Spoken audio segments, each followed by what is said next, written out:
Chapter 80. 7 days was enough time for He Yan's leg to fully recover.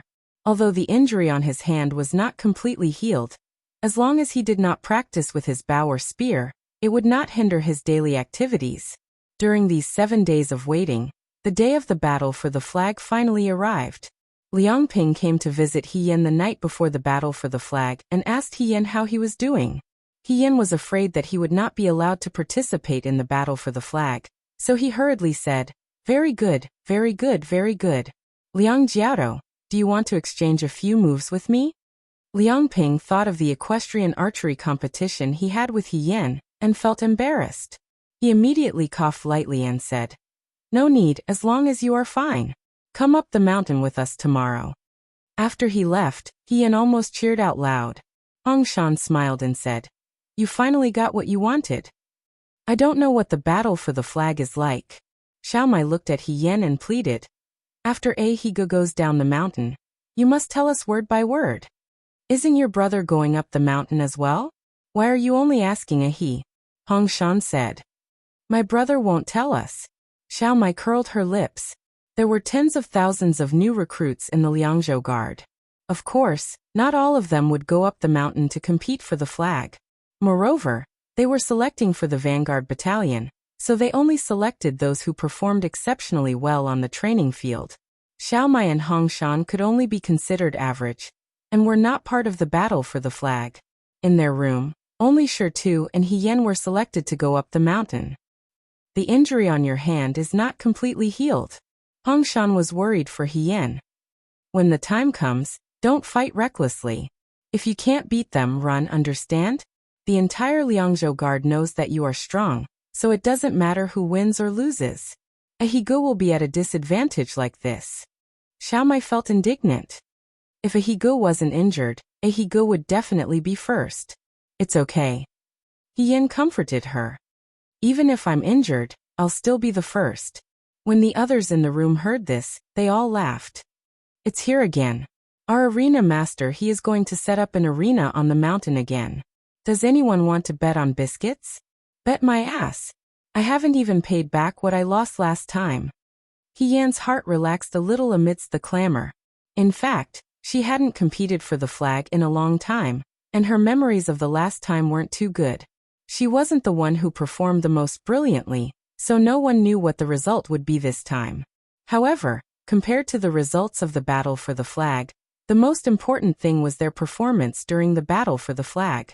If they wanted to join the 9 Flags Battalion, they wouldn't just be looking at the results of this test. Presumably, all the instructors were hiding in the dark on Mount Baiyue, and had a panoramic view of their performance. The person who performed the best might have the chance to enter the 9 Flags Battalion. Therefore, rather than calling this a competition, it would be better to call it a performance. From beginning to end, there was only one person in the audience, and that was second young Master Xiao. She had to put in 120% effort, and make every step beautiful and thoughtful in order to win Xiao Ju's favor. She should be able to do it. Outside the Guard Institute, Shen Han cupped his hands in greeting to Xiao Ju. "Commander-in-Chief, everything is ready." Green Ears kicked a few times to the side. Xiao Ju stroked its head and said, "Let's go." Shen Han nodded. Suddenly, he remembered something. About young Master Cheng. "I've already sent people to protect him in the dark. Don't worry." He looked in the direction of Mount Baiyue. "It's about time. Let them depart immediately." Shen Han replied, "Yes, sir." He Yan arrived at the training field. He didn't see Liang Ping, but he saw Du Mao. Du Mao held a booklet in his hand and called out He Yan and Shi Tu's names. The two of them went forward and saw Jiang Jiao, Huang Xiong, and Wang Ba standing on the side. 5 people form a group during the flag battle. You're in the same group. Du Mao said. After the time it takes to burn a stick of incense, you'll depart on foot and head to Mount Baiyue. Don't cross the mountain. There are red flags everywhere on the mountain. You'll have to return before sunset.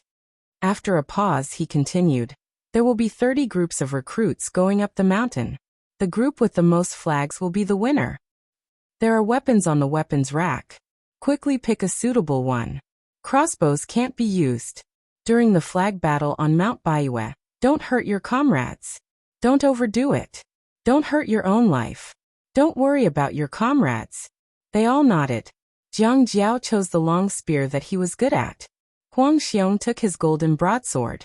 Wang Ba was good at crossbows, but crossbows couldn't be used in this battle. Therefore he chose a phoenix head axe, which looked very cool.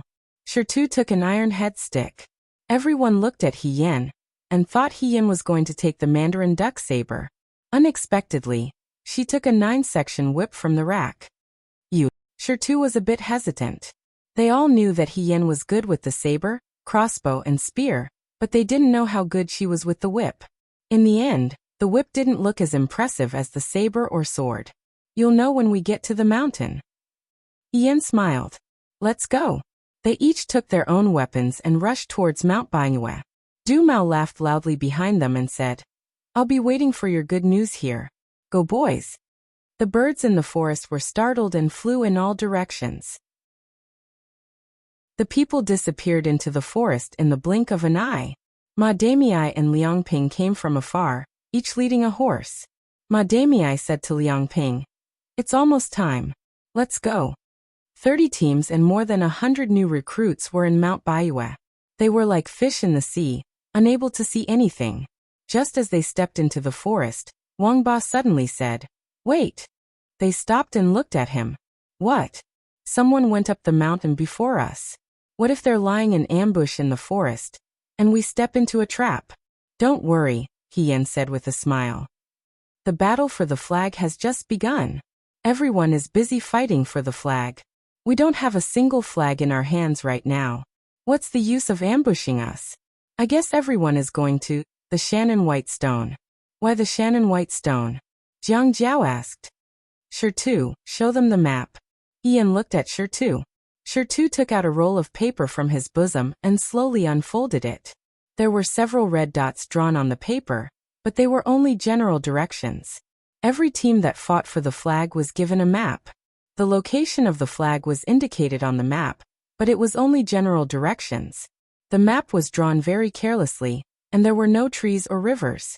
There were only 4 directions: north, south, east, and west. Look, there are a total of 20 flags. He Yan pointed at the red dot at the bottom. The one closest to the foot of the mountain should be the mountainside. When the new recruits enter the mountain, they will naturally search for the nearest flag and try to get it. There's a small stream next to the Shannon White Stone. The surrounding area is wide and there are no trees to cover it. This flag should be the easiest to find. Most of the brothers who went up the mountain before us are probably looking for this flag. How do you know it's the Shannon White Stone? Huang Xiong was suspicious. There's only 1 dot on it. I'm just guessing, but don't worry. When I was patrolling the mountain, I memorized the path. Even if there's a deviation, I can find it easily. Weren't you chased by wolves when you were patrolling the mountain? Wang Ba couldn't help but ask. You still remember the path? Yes, when I was chased by wolves, I also took a look at the path. When I came back, I memorized it again. I'm very familiar with it. He Yan looked at him with a smile. You have to believe in your boss. There's absolutely no problem. Hearing this, Wang Ba suppressed his anger and turned his head away. He didn't want to look at He Yan anymore. He Yan couldn't help but laugh. It was necessary to memorize the terrain and every path on the battlefield. She had been in the vanguard battalion before, and the most important thing was to understand the enemy's situation and the surrounding environment at the beginning of the battle. Then what are we waiting for? Let's go straight to the Shannon White Stone to grab the flag. Huang Xiong carried his broadsword on his back. How do we get there? He Yan. This guy doesn't know the way. We're not going in this direction, He Yan said. Why not? Huang Xiong frowned. Right now, there must be a lot of people fighting for the same flag. If we want to grab it, there are too many opponents. It's not worth it. He Yan shook his head. Let's not join in the fun. Let's go in this direction. She pointed in the opposite direction on the map. There was also a red dot there. There's a dense forest here, and the path is very steep. It's easy to get lost. I thought about it. Unless it's someone who remembers the path very well, it's very difficult to find this flag. So it shouldn't be easy for others to take it away. We'll go straight there and take this flag first. There are only 20 flags in total. I think we only need to take more than half of them to win. So at the beginning, we'll look for these hidden flags that won't be noticed by others. It'll save us some energy. After all, when it comes to fighting for a flag, it's not necessarily the strength of the hands. But here, she pointed at her head. Was she praising herself for being smart in a different way? The others were a little speechless. Huang Xiong asked, "Do you really remember the path?" "Absolutely." He Yan blinked and said, "I won't forget the path." The young man was wearing a red outfit. Although he was thin and weak, his eyes were especially cunning and quick-witted. The sunlight shining through the gaps in the forest shone on his body, making him seem as if his whole body was glowing. Okay, let's go." Wang Ba was the first to speak. "Let's go quickly. If we're late, it'll all be taken by others. What's the point of fighting?" Shi Tu and He Yan were in the same group, so naturally he didn't say anything. Jiang Jiao was young and he admired He Yan for the previous shooting competition, so he didn't have any objections. The others all agreed. Huang Xiong, who was the oldest, also didn't say anything. Most importantly, he had no sense of direction. If no one led the way, he could wander around in the forest for 3 days and 3 nights. Therefore, the 5 of them unexpectedly regarded He Yan as their leader. The 5 of them walked up the mountain together. Because they didn't ride horses, the mountain path was rugged. At first, everyone was worried that He Yan wouldn't be able to keep up. However, when they saw her light and relaxed expression, they gradually relaxed. They knew that with He Yan's physical strength, it shouldn't be a problem for her to reach the top of the mountain. He Yan, as she said, seemed to have walked the path of Mount Baiyue countless times and memorized all the small paths. She avoided all the main roads that could possibly collide with other groups, and only took the smaller paths. The paths were harder to walk on, but the distance was much shorter. Moreover, every thicket that seemed to have no path was pushed aside by her, and she actually walked on another path. "You guys should think more about everything." He Yan sighed and said, "Does the path have to be straight? Can't it be curved? Do people have to walk on the ground? Can't you learn from a gecko and climb up the wall? Rules are dead, but people are alive. If you put in more effort, many things aren't so complicated." "Everyone," Huang Xiong said in a muffled voice, "I'm 46 this year." He Yan answered while walking, "Yes. You're only 16 this year." In other words, what right did a 16-year-old brat have to teach his elders? "The elders have eaten more salt than you have eaten rice," He Yan said. "But you still don't know the way." Huang Xiong didn't know how to respond. What kind of person was this? He was completely invulnerable. As they talked, they climbed over a mound and saw a small flag hidden in the bushes, standing alone on the ground. "Found it." Jiang Jiao's eyes lit up. He took a few steps forward and held the flag in his hand. "There really is one. It really was found." Wang Ba muttered. Seeing the young man leaning against a tree, he said leisurely, "I already said that I won't forget." Seeing this, the monitors hiding in the bushes took 2 steps forward and whispered, "What's going on? How did they find it so quickly?" It was reasonable to say that the flag was hidden deep in the bushes, and the road was not easy to walk on. Most people should be fighting for the white stone flag in the south of the mountain. However, at this time, this group of people had come here directly from the beginning. Moreover, they didn't encounter any obstacles on the way. Did they know the location of the flag in advance? "Don't worry about it. Hurry up and reply." The monitor quickly wrote a few words on a piece of paper and sealed it into the copper tube on the pigeon's leg. In a room in the station, the black and white pieces on the chessboard were scattered. Someone was playing chess. A pigeon flew to the young man's shoulder and cooed twice. The latter took the copper tube from its leg and took out the note to read it. Shenhan looked at the note in confusion. Xiao Ju passed the note to him. Shenhan took it and read it. After a moment he said in shock, "They found it so quickly?" "It's expected." Xiao Ju curled his lips and smiled. His eyes became clearer and clearer. He said, "At this time he came here directly in the morning." There were 20 flags on the White Moon Mountain. The closest flag was next to the white stone in the south of the mountain. Although it had been found early in the morning, there were too many people who came to fight for it. Until now, there was no clear winner. Instead, the flag in He Yan's hand became the first flag to be found. This was because no one came to fight for it. He remembers the way? Shen Han was suspicious. Even if there was a patrol at the beginning, it was impossible for a person to remember the way so well. Moreover, at the beginning, the recruits didn't know the purpose of patrolling the mountain, so they didn't deliberately remember the way. To be able to remember half of it was already very good. Not necessarily. Maybe, Xiaoju said. He just knew about today's flag fight in advance. If he knew about it in advance, he would deliberately remember it when he was patrolling the mountain. Or he could think deeper. He Yan had the specific map of the White Moon Mountain from the beginning. Therefore, when he saw the flag, he knew the specific location. Shen Han frowned. If that's the case, he is indeed suspicious. What should we do next? Continue. The young man smiled faintly. He took his time to place a chess piece. It's not over yet. The winner is unknown. We will only know the result at the end. There's no need to rush. After He Yan found the flag, he led the other 4 people to continue walking up the mountain. Her path, on the other hand, seemed to be a bit shorter than the others. Occasionally, there would be recruits from other groups that couldn't be avoided. Before the other party could notice, He Yan had everyone lie down in the grass or behind the bushes, so that they wouldn't meet them head-on. Wang Ba was a little dissatisfied. He was used to being the leader of the mountain bandits. When had he ever been so timid? He only said, "We're not afraid of them. Why are we hiding? I think we shouldn't hide. Let's just go and fight for it." It's still early, he impatiently explained to him. The other recruits we meet may not have flags, but we have flags. Once there's a conflict, if we win, we may not get the spoils. If we lose, we even lose the flags in our hands. Isn't it not worth it? Seeing that Wang Ba was still unwilling, she unfolded the map in her hand and showed it to Wang Ba. I've seen it.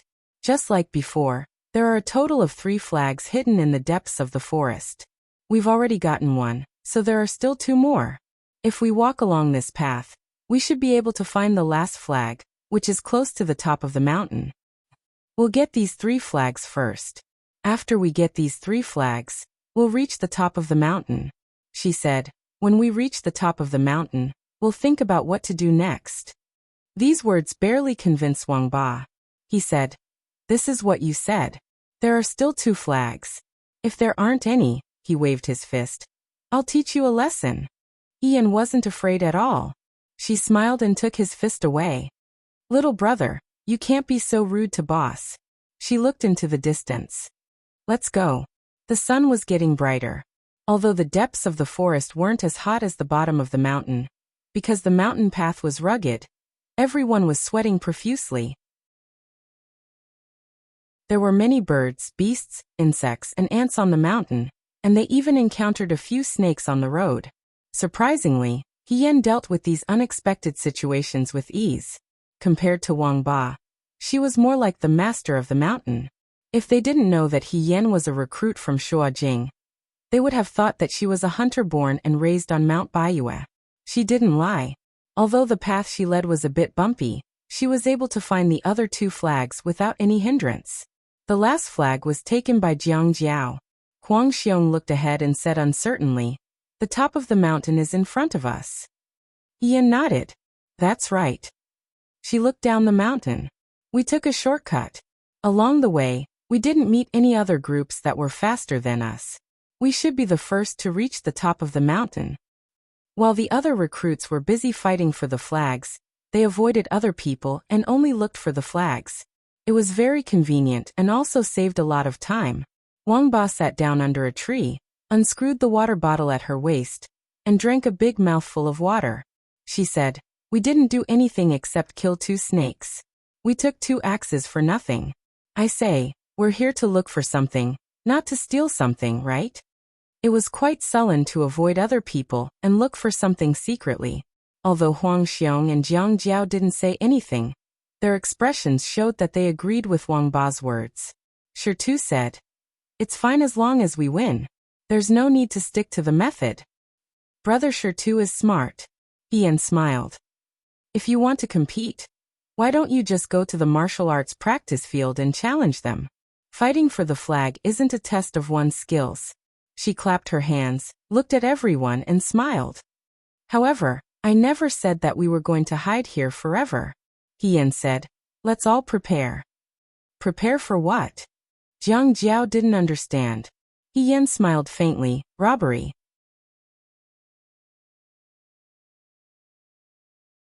Chapter 81. Rob. Jiang Jiao stuttered. What rob? We've already arrived here, and the time and place are in our favor. If we don't rob them, wouldn't we be letting God down? She called Wang Ba. Brother Wang, this time you're going to do what you're used to doing.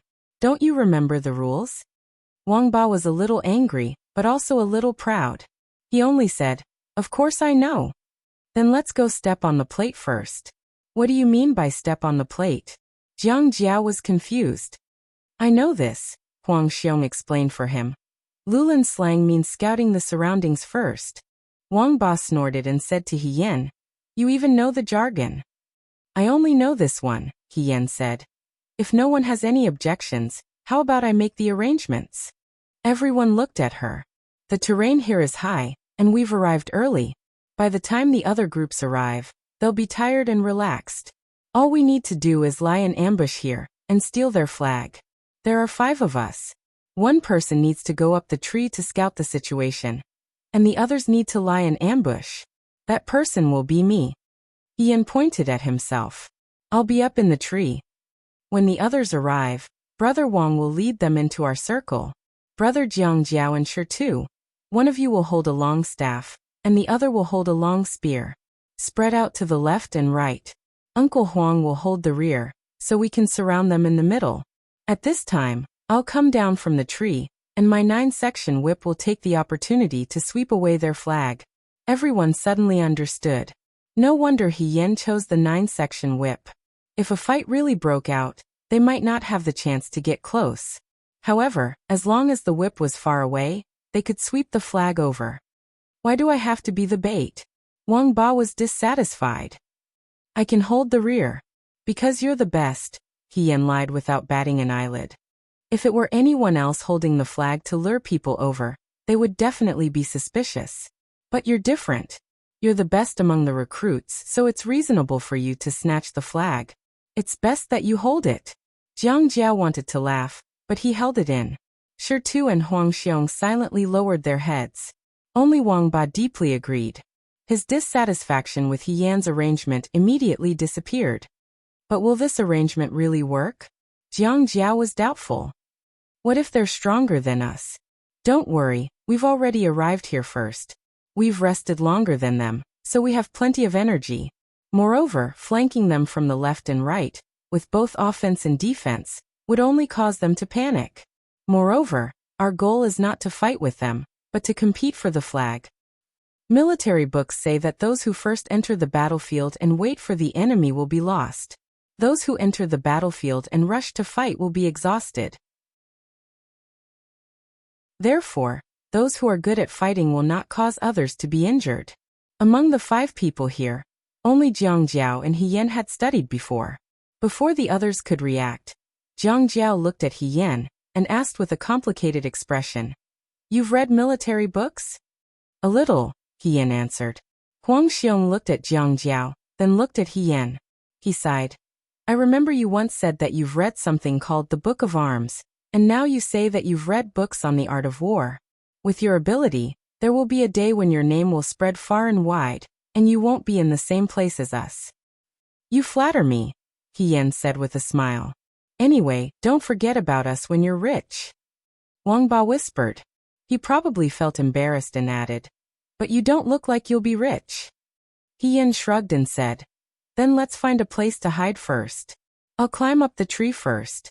You guys eat and rest. Brother Jiang, give a flag to Brother Wang. Wait for my whistle. I'll use the partridge whistle as a signal.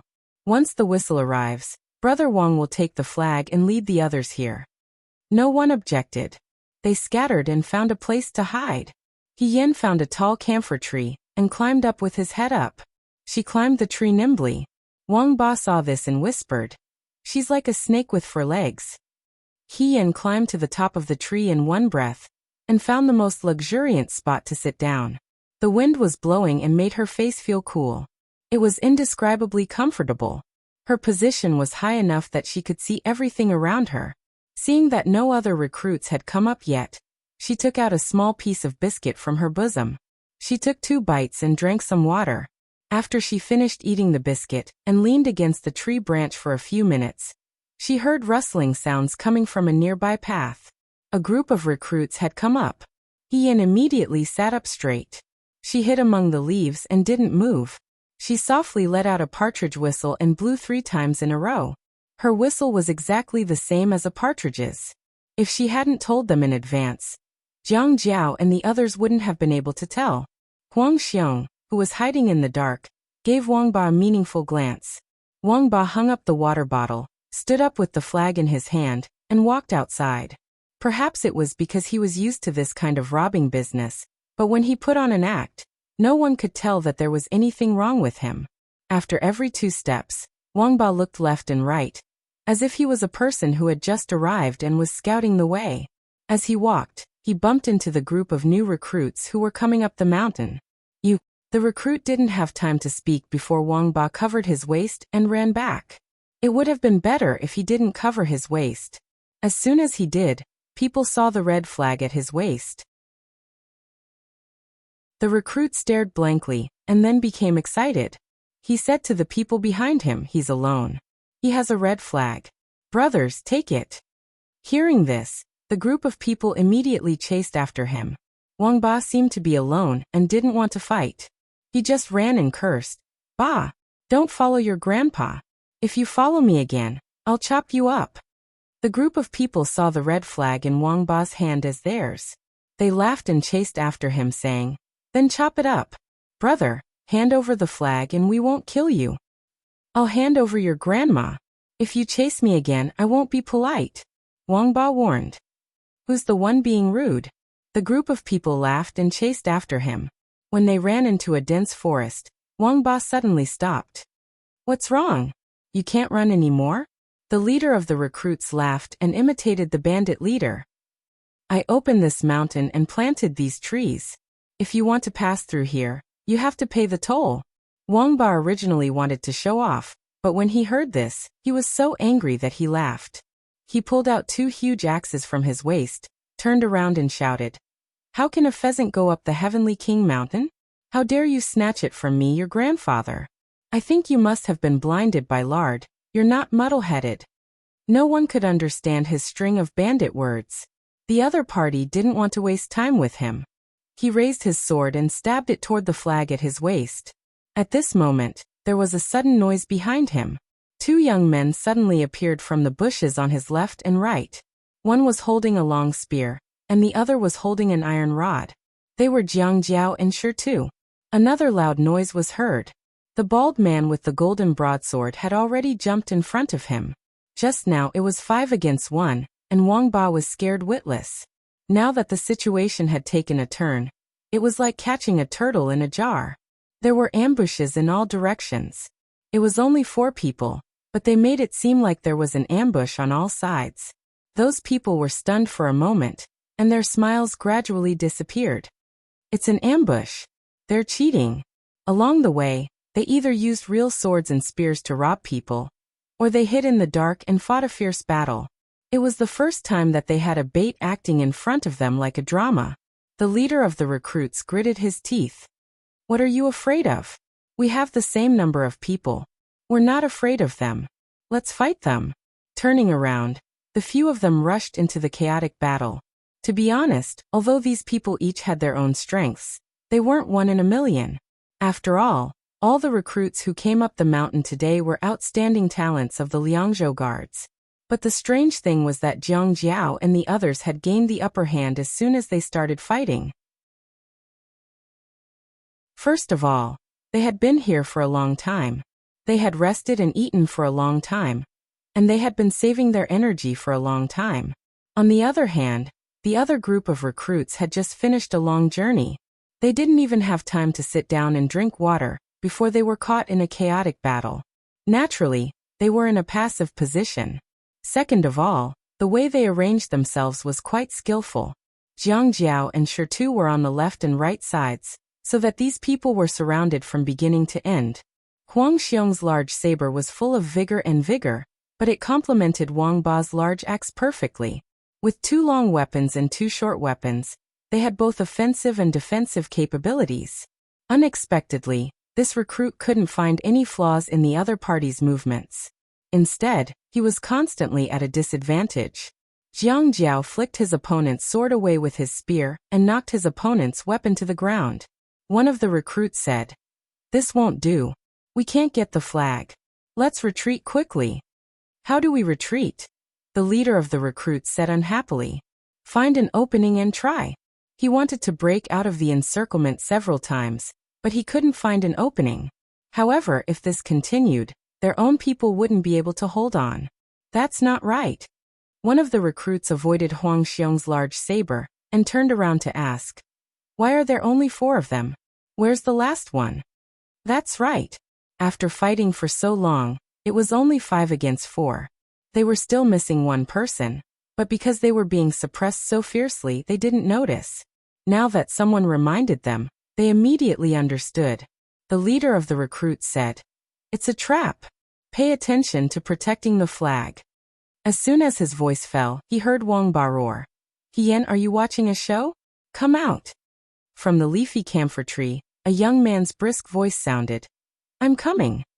Suddenly, a red figure appeared in the dense forest. The young man was talking and laughing like a yen.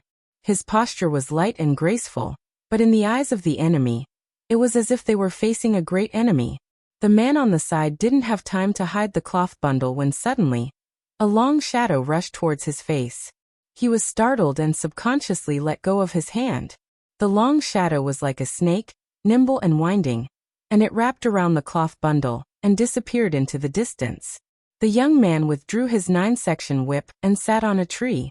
Smiling, he shook his hand and the cloth bundle fell to the ground. She was holding a flag in her hand. She smiled and said, "Thank you." Then she turned around and disappeared into the forest, leaving behind a sentence, "I got the thing, let's go." The rest of Jiang Jiao's people acted as if they had received an order. They were still fighting fiercely just a moment ago, but now they didn't want to continue fighting. They put away their spears and ran. These people were already half dead from climbing the mountain, and after a fierce battle, they were also exhausted. How could they catch up? After chasing for a few hundred steps, they were exhausted and could only watch as the group of people ran far away and disappeared. What kind of bandits are they? Someone was paralyzed on the ground. He gritted his teeth and cursed, "They are really lawless. What can we do? Thieves don't leave empty-handed." On the other side, Hiyan was asking Jiang Jiao to put away the red flag in his hand. He snapped his fingers and said, "Let's go." "Where are we going?" Wang Ba asked. "To rob the next group." The pigeon was pacing back and forth on the window. Someone sprinkled some rice on his palm, and the pigeon landed on his palm. It obediently allowed someone to take the copper pipe from its leg. After Xiao Ju finished reading the note, he handed it to Shen Han and shook his head with a smile. The words on the note were very simple. It only said one thing. Hiyan had set up ambushes all over the mountain. He had become a robber and had stolen the flags of several new recruits. Fighting for the flag was all about fighting for the flag. However, fighting for the flag in such a secretive and open manner was really unique. From the beginning, they only thought about the flag. They did not want to fight with the other recruits. Even when they set up ambushes later on, they still prioritized the flag. Those who did not have a flag did not even try to rob them. They just let the others walk past them. Those who had a flag took advantage of the situation and ran away after robbing them. In the end, they lost the least amount of money and obtained the most flags. He really knows how to curry favor. After a long while, Chen Han squeezed out these words. Not only does he know how to play tricks, but he also knows how to use troops, Xiao Ju said. Using troops. Close to serve far away, waiting at ease for fatigue, and waiting for hunger with a full stomach. He curled his lips and said slowly, "The Liang Province Guard recruits have all been played like idiots by him." Shen Han was speechless. This young man really made people speechless. He suddenly remembered something. Speaking of which, these 5 people all treat him as their leader, and there are no objections. Actually, when it came to fighting for the flag, other than fighting with the other recruits, there were also disputes within each group. Everyone's habits and tactics were different, so it was not necessarily harmonious. Some small groups would even fight for the right to command, resulting in nothing in the end. Knowing how to cooperate and make arrangements also showed the abilities of the recruits. From this point, it could be said that He Yan already had the ability to mobilize troops. Of these 5 people, other than Shi, the others had all had conflicts with He Yan. However, at present, no one was arguing with He Yan because of this. This was also one of the outstanding aspects of this young man. These people are not bad. Shen Han thought for a moment. Jiang Jiao and the others are slightly better than the other recruits when they fight. Up until now, they have not lost a single battle. Commander-in-Chief, do you think these people are qualified to enter the vanguard? Xiao Ju laughed softly and did not comment. It's not that they are strong, it's because He Yan has set up a formation. A small group that has set up a formation, and a group of scattered soldiers can't be mentioned in the same breath. Commander-in-Chief, you mean? Shen Han seemed to understand. Spread out like a crane's wing on the left and right, with the general in the middle and back. Can't you see? Xiao Ju said. He used 5 people to set up the crane wing formation. Probably because this news was too shocking, Shen Han did not make a sound. If a recruit knew how to set up a formation, then it could be said that there was something wrong with this person. Shen Han hesitated for a moment. Maybe it's a coincidence. Whether it's a coincidence or not, we'll know soon enough. Xiao Ju said. Fei Nu, the black-clothed bodyguard, quietly appeared behind him. Young master, send a message to the other captains on White Moon Mountain. He picked up the teacup on the table and took a sip. When going down the mountain, set up a formation. Commander-in-Chief. Shen Han was anxious. This will make it so that the other recruits won't be able to go down the mountain. Don't worry. The young man put down the teacup in his hand and turned to pick up the black chess piece in the box. In an instant, the situation changed. He said, someone will break the formation. On White Moon Mountain, under the cliff, a few people were hiding in the grass and counting the items. 1, 2, 3, 6. We got a total of 6 flags. Jiang Jiao was somewhat happy. Not even half. Wang Ba poured cold water on him. Why are you so happy? 6 flags is already very good, Huang Xiong said. Moreover, 3 of them were stolen.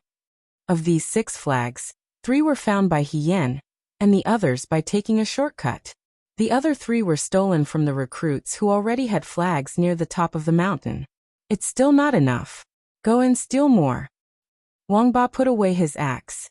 If we get more than half of them, we'll win. He Yan shook his head. We can't steal anymore. Shi frowned and asked, why? Now that the other recruits are going up the mountain one after another, the recruits who were robbed before will definitely go around telling people that we stole their flags. I think we're already notorious in these people's mouths. Those recruits who have flags will only be more vigilant against us. Moreover, we've already robbed 3 places, so our strength is not as good as before. Who said that? Wang Ba gestured to the others to look at his strong arms. I'm full of strength, so I'm not tired at all. I can still rob a few more places. He Yan said. Oh, what if a few of them join forces? Wang Ba was stunned for a moment. He Yan spread his hands and said, we have 6 flags in our hands right now, which is equivalent to live targets. I think those recruits on the top of the mountain are smart enough to think of joining forces to steal the flags in our hands and divide them among themselves. 2 fists can't fight against 4 hands. 5 of us against 10, 20, 30, or even 100 people. Do you think there's still a need to fight? Everyone was speechless. Then you tell us what to do. After a while, Wang Ba said impatiently. In this world, no matter how clever you are, if there's a first, there will be a second. We just showed them how to take advantage of the situation. Thinking about it, the following recruits would follow the same pattern. We don't have to compete with those recruits one by one. We just have to compete with the strongest team among the remaining recruits. Jiang Jiao's eyes lit up. You mean when they fight, we'll be the fisherman who benefits? Let the remaining recruits stay on the mountain. It didn't matter if the east wind prevailed over the west wind, or the west wind prevailed over the east wind. There would always be one team that won. What they needed to do was to rob the winning team and snatch their flag. This way, they should be able to have half a flag. So, Huang Xiong looked at He Yan inquisitively. Let's go down the mountain. Go down the mountain now? Jiang Jiao was a little hesitant. If we go down the mountain now, it's still early, and we can seize the opportunity. We'll hide on the path down the mountain. Regardless of whether the recruits get the flags or not, they will still pass by us. The team that snooped the most is our flock. You make it sound so simple. Wang Ba couldn't help but argue. The other party is not sheep. Since they can get so many flags, they must be fierce characters. We may not win. What you said makes sense. He Yan nodded. So the battle at the bottom of the mountain will not be easy. But it doesn't matter. We will definitely win. Why? The young man smiled in high spirits. Because I'm here.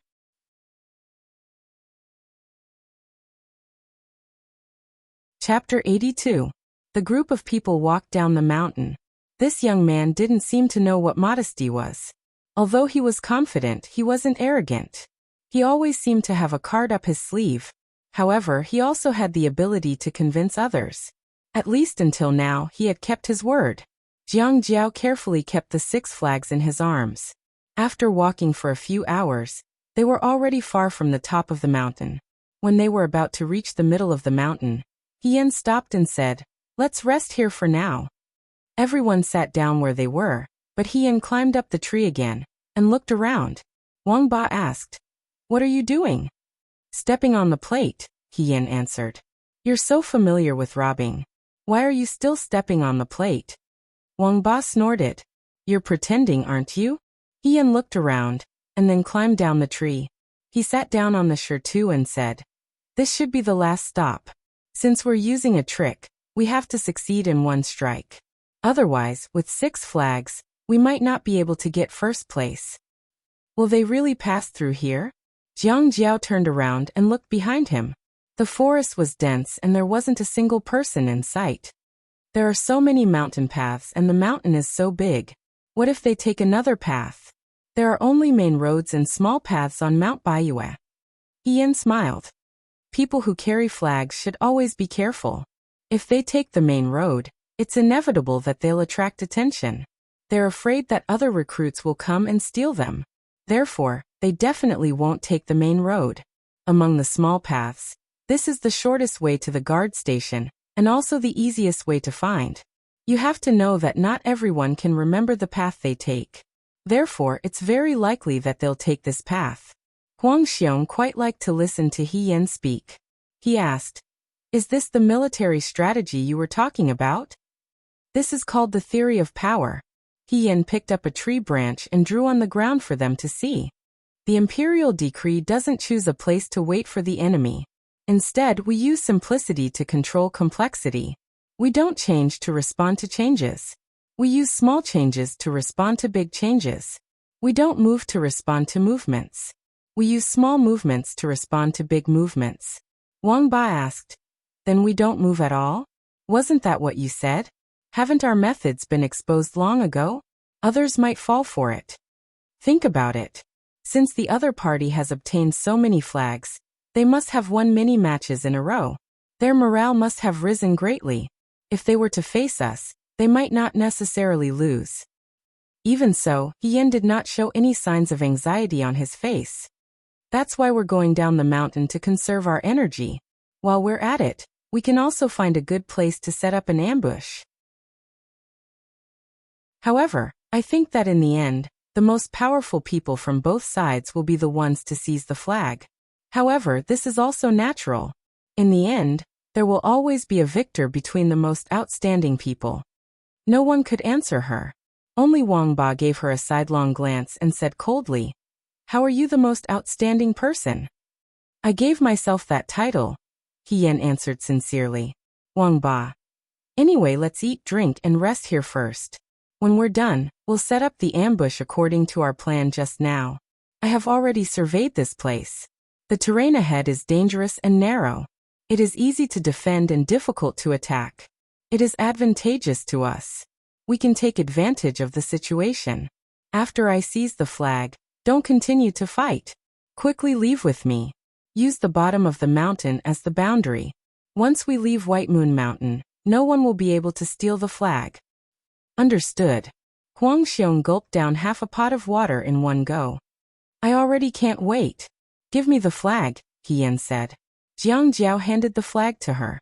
He Yan carried it on her body and said, presumably, the flag of the new recruit team that appears at the end will also be in the hands of the leader. At that time, I will definitely have to fight a fierce battle with him. You guys just need to keep the others busy and not let them get close. Can you really do it alone? Wang Ba asked. There are 6 flags here. If we don't scatter them a bit, they won't all be taken away. You're underestimating your boss too much.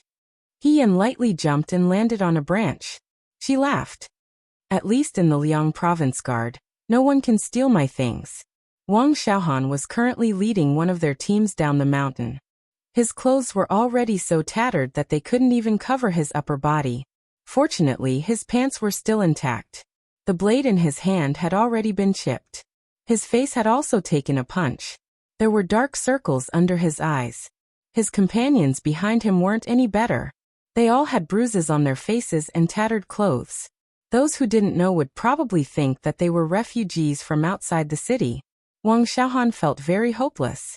When the Liang Province Guard recruits competed for the flag, they were all very proud at first, and their blood was boiling. Who knew that when they actually went up the mountain, they would realize that this wasn't the case. They had to find the flags that were messily hidden in the rugged mountain path. They had to be wary of snakes, insects, and wild beasts that appeared in the mountains. They also had to be wary of the traps that hunters set. If they had to compete with other recruits, it would be fine if they met someone with gentle methods. If they met someone with cruel methods, they would be beaten until their flesh was torn open. Even though the instructor said that they wouldn't harm their lives before going up the mountain, but in a fight, it was impossible to come out unscathed. They really didn't endanger their lives. But they were beaten. Wang Xiaohan felt wronged. This was the first time in his life that he had been beaten so badly. And their flags had been stolen. Whatever, it was stolen. Wang Xiaohan could also see that their team couldn't compare to the others. It was fine as long as they could safely go down the mountain. Whoever wanted to go to the Vanguard camp can go. Fuck the Vanguard camp, fuck the flag competition. Just as he was thinking, he stepped into a clump of dead branches. Something hit his forehead. It didn't hurt, but it gave him a fright. He looked up and saw a red-clothed youth sitting on the oak tree in front of him. He held an acorn in his hand, and was about to aim it at his forehead. Seeing Wang Xiaohan look over, the youth smiled and greeted him. Hey! The youth had delicate features and a lively expression. It should have been a good scene, but Wang Xiaohan felt like a bucket of cold water had been poured over him. His heart was cold. His voice trembled. He only had time to let out a miserable cry. It's He Yan. Run! His companions heard him and ran. Wang Xiaohan also wanted to turn around and run. But when he moved, he felt something fly towards his knees. Then his legs went numb and he couldn't move anymore. He looked at his companions. They were all the same. He Yan flew down from the tree. He was still holding the acorn in his hand. Just now he had used the acorn to hit their acupuncture points. This was all because Wang Xiaohan and his companions were injured. Moreover, the mountain path was steep. They were already exhausted.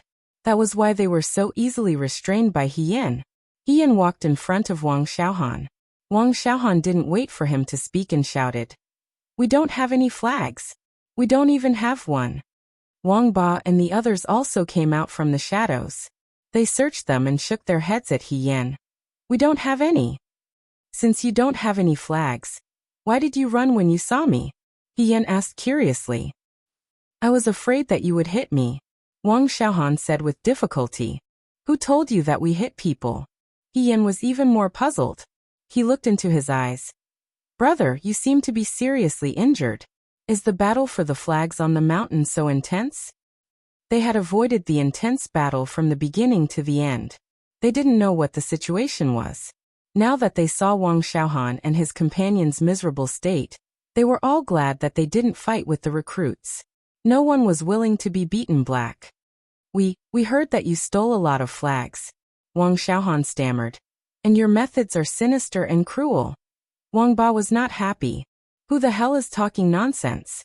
Do we need to be cruel to be here? Who is trying to ruin our reputation? Wang Xiaohan didn't dare to say that the outsiders were much worse than this. They directly said that He Yan and his companions were a motley crew. You just came down from the mountain, right? He Yan asked. Wang Xiaohan nodded. You didn't even have a single flag. Why did you come down the mountain? Wang Xiaohan smashed the pot. Since I couldn't get any, I might as well go back to take a bath and rest. Let me ask you. He Yan looked at him with a smile. Other than us, who has the most flags on the mountain? It's Lei Ho. Lei Ho. Huang Xiong frowned. Have you heard of this name? Jiang Jiao shook his head. No. Shi Tu and Wang Ba also expressed that they hadn't heard of it. There were tens of thousands of recruits in the Liangzhou Guard. Outstanding people would always be talked about.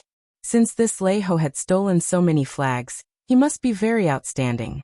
But before this, no one had heard of this name. Is he very strong? He Yan asked Wang Xiaohan. Very strong. He has more than 10 flags. I want to get rid of all the flags in your hands. Wang Xiaohan said. More than 10 flags. He Yan raised his eyebrows. It seemed that this Lei Ho wasn't just lucky. She asked. How did he steal the flags? Did he set a trap? No, Wang Xiaohan replied. He just saw someone with a flag and directly fought with them. After defeating them, he stole the flag. His companions are about the same as us, but this person is too strong. He can fight against several people alone. He Yan was stunned. If that was the case, this person wasn't just strong. She asked. You were injured by him? Wang Xiaohan nodded in humiliation. He Yan shook his head. Wang Xiaohan asked. What's wrong? He hit you. Why didn't you hit him? I can't beat him, Wang Xiaohan said angrily. If I had your skills, I would have fought with him long ago. That's not true. If you can't fight, use your brain. He Yan patted his shoulder and unsealed their acupoints. You gave us so much information. I can't repay you. Don't worry. I will take revenge for you. Brothers, she turned and called out to Jiang Jiao and the others. Don't just stand there. Pack up and get to work. You really want to fight with him? Wang Xiaohan asked cautiously. After talking to He Yan for a while, he felt that He Yan wasn't as cruel as the rumors said. Wang Xiaohan was relieved and kindly advised. Since you already have a flag, you should go down the mountain first. Lei Ho is really good at fighting. If you can't beat him, you won't have a flag. If you go down the mountain now, you can still get second place. Second place? He Yan shook his head. Second place might not enter the vanguard. Don't worry, He Yan said. Who cares what kind of monkey he is? In my territory, he can only obediently be a worm. She laughed arrogantly.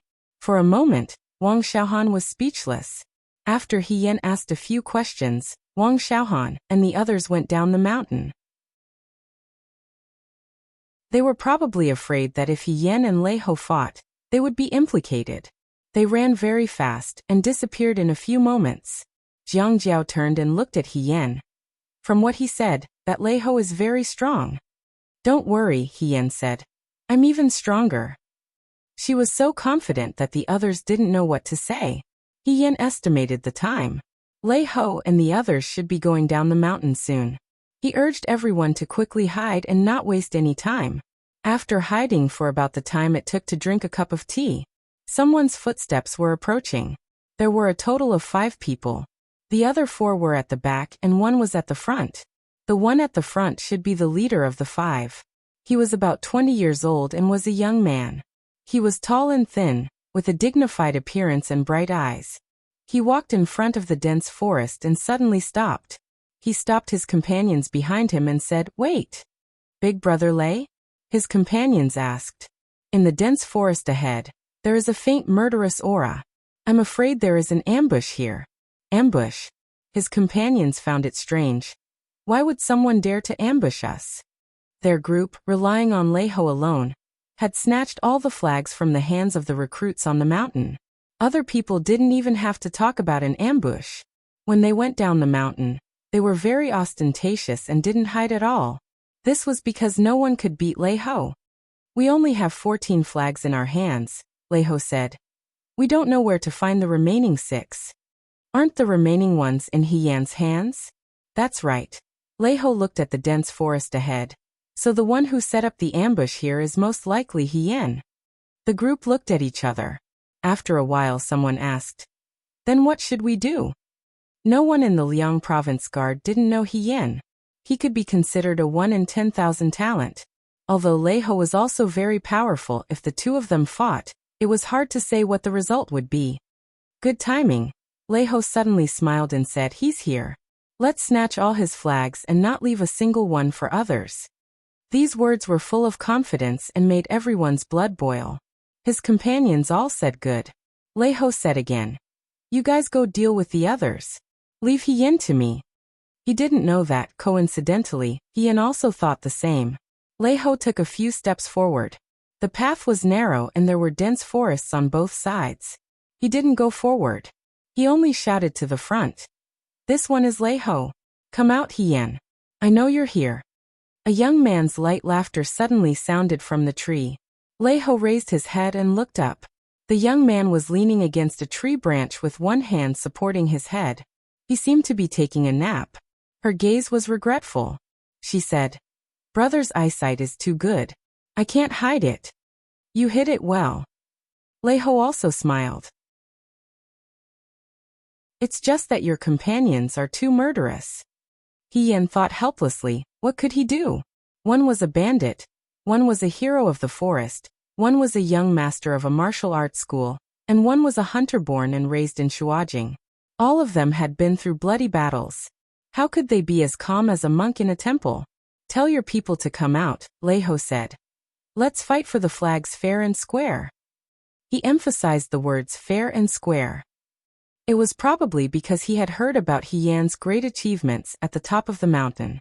He liked to fish in troubled waters, so he emphasized that they couldn't use schemes and tricks. They liked to play hide and seek. Hiyan only smiled and said, "Let your people find them." Leiho's smile turned cold. He looked at Hiyan for a moment. Suddenly, a cold light rushed towards Hiyan. Hiyan moved sideways to avoid it. The cold light brushed past his shoulder. He saw the cold light fly back to Leiho's hand. It was a long sword. This person originally used a sword. "Brother, you're too impatient." Hiyan smiled slightly. He raised his hand and pulled out the 9-section whip from his waist. The two whips collided in the air and made a crisp sound. The young man jumped down from the tree branch. "Then I'll fight with you." She rushed towards Leiho. Leiho greeted her. Behind him, Leiho's companions also wanted to help. But as soon as they moved, they saw several people coming out from all directions. From the grass, behind the shrtu, beside the tree trunk, and from the foxhole. They were probably Hiyan's companions. They appeared without warning and seized the opportunity. Leiho's people were caught off guard, and could only suffer such a loss. They were all beaten up a few times. Since they came up the mountain, they had been invincible. When had they ever been beaten up? For a moment, they were more shocked than angry. Wang Ba waved his axe and rushed into the crowd. "I, your grandfather, have long wanted to come out and fight. Come, let's fight to our heart's content." Hiyan smiled and said, "Take it easy, Brother Wang. If it ends too quickly, there won't be any more fights." "You're still in the mood to joke?" Leiho felt that it was inconceivable. He was probably angry that Hiyan wasn't focused during the fight. He didn't hold back and stabbed his sword towards Hiyan's chest. Hiyan slightly frowned and looked at Leiho with a cold expression. The recruits came up the mountain to fight for the flag. The goal was to fight for the flag and not to fight.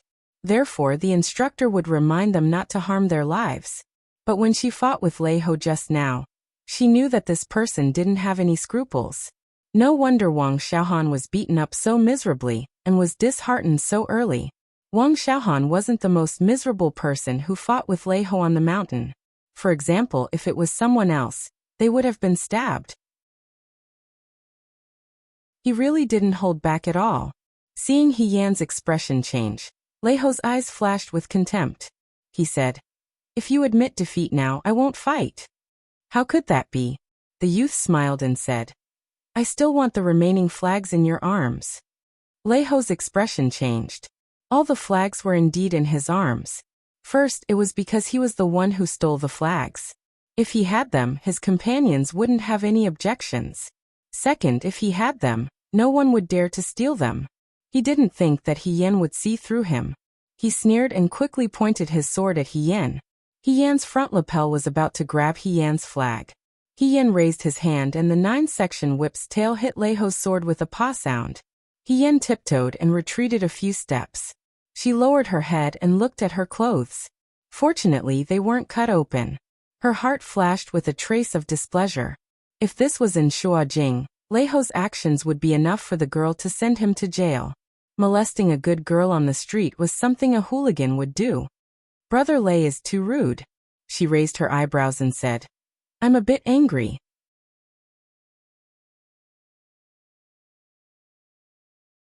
Chapter 83. I'm a little angry. As soon as he said this, Wang Ba and the others all looked at He Yan at the same time. Shi Tu had spent the most time with He Yan, so he knew that He Yan was a good-tempered person. Even when Wang Ba had tried to steal her meat bun, she had only defended her food. She had never seriously said that she was angry. But now this monkey, who came out of nowhere, had actually made He Yan angry. Lei Ho laughed. "Brother He, swords have no eyes. Don't take out your anger on me. You'll have to be able to hurt me first." He Yan smiled. He flipped backward and was already behind Lei Ho. His 9-section whip was like a long snake, nimbly swinging.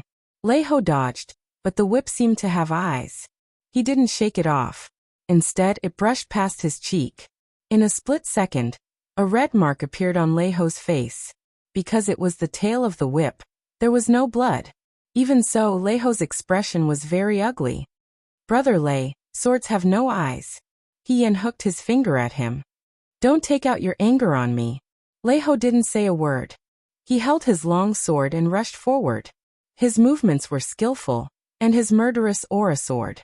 He was completely different from the new recruits who practiced in the martial arts field. The tip of his sword was aimed at either He Yan's throat or He Yan's heart. It was very vicious. In contrast, the youth's movements were much gentler. He was originally thin and delicate, but he didn't seem tired at all. It was as if he had endless energy. He swept and entangled Lei Ho's sword, preventing it from moving forward an inch. He Yan didn't want to hurt Lei Ho's life, but Lei Ho didn't think so. She thought about it several times in her mind.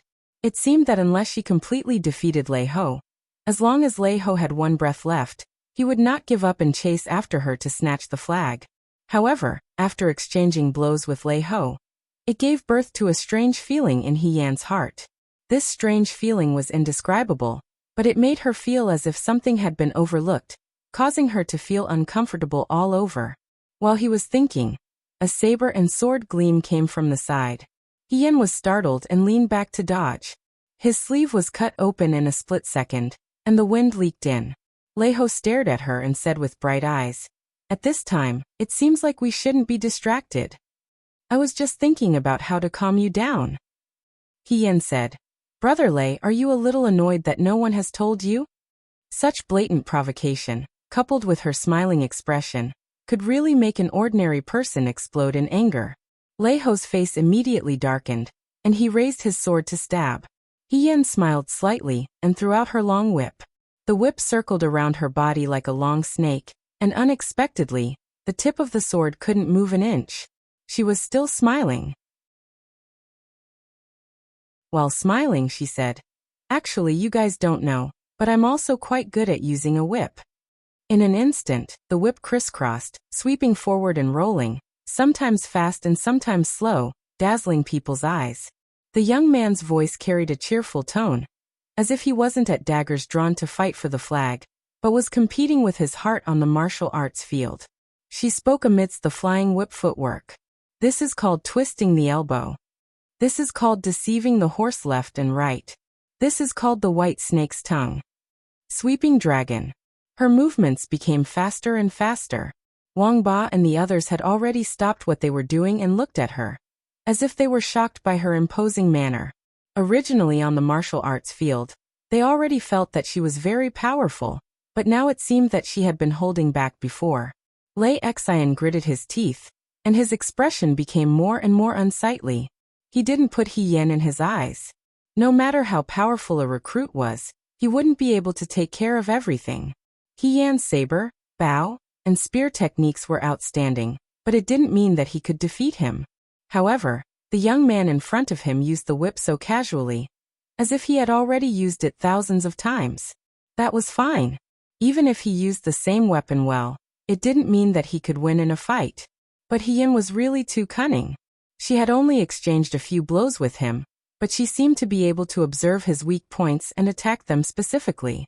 In such a short time, he was unable to find He Yan's weak points and had no way to attack. Lei Ho felt apprehensive. The young man's smile became wider and wider. One whip after another, one whip after another. Lei Ho felt that the long whip in front of him was like a spinning wheel, but also like a hard and fierce steel rod. It was like a worm or a dragon, with endless changes. He couldn't help but feel a little dazzled. In this dazzling moment, he saw the long whip coming towards his face again. Lei Ho subconsciously used his sword to block it. In the next moment, the whip made a mischievous turn and went straight for his chest. Lei Ho knew that something was wrong, but it was too late. The whip seemed to have grown eyes, and it directly wrapped around the dozens of flags in his bosom and pulled them back.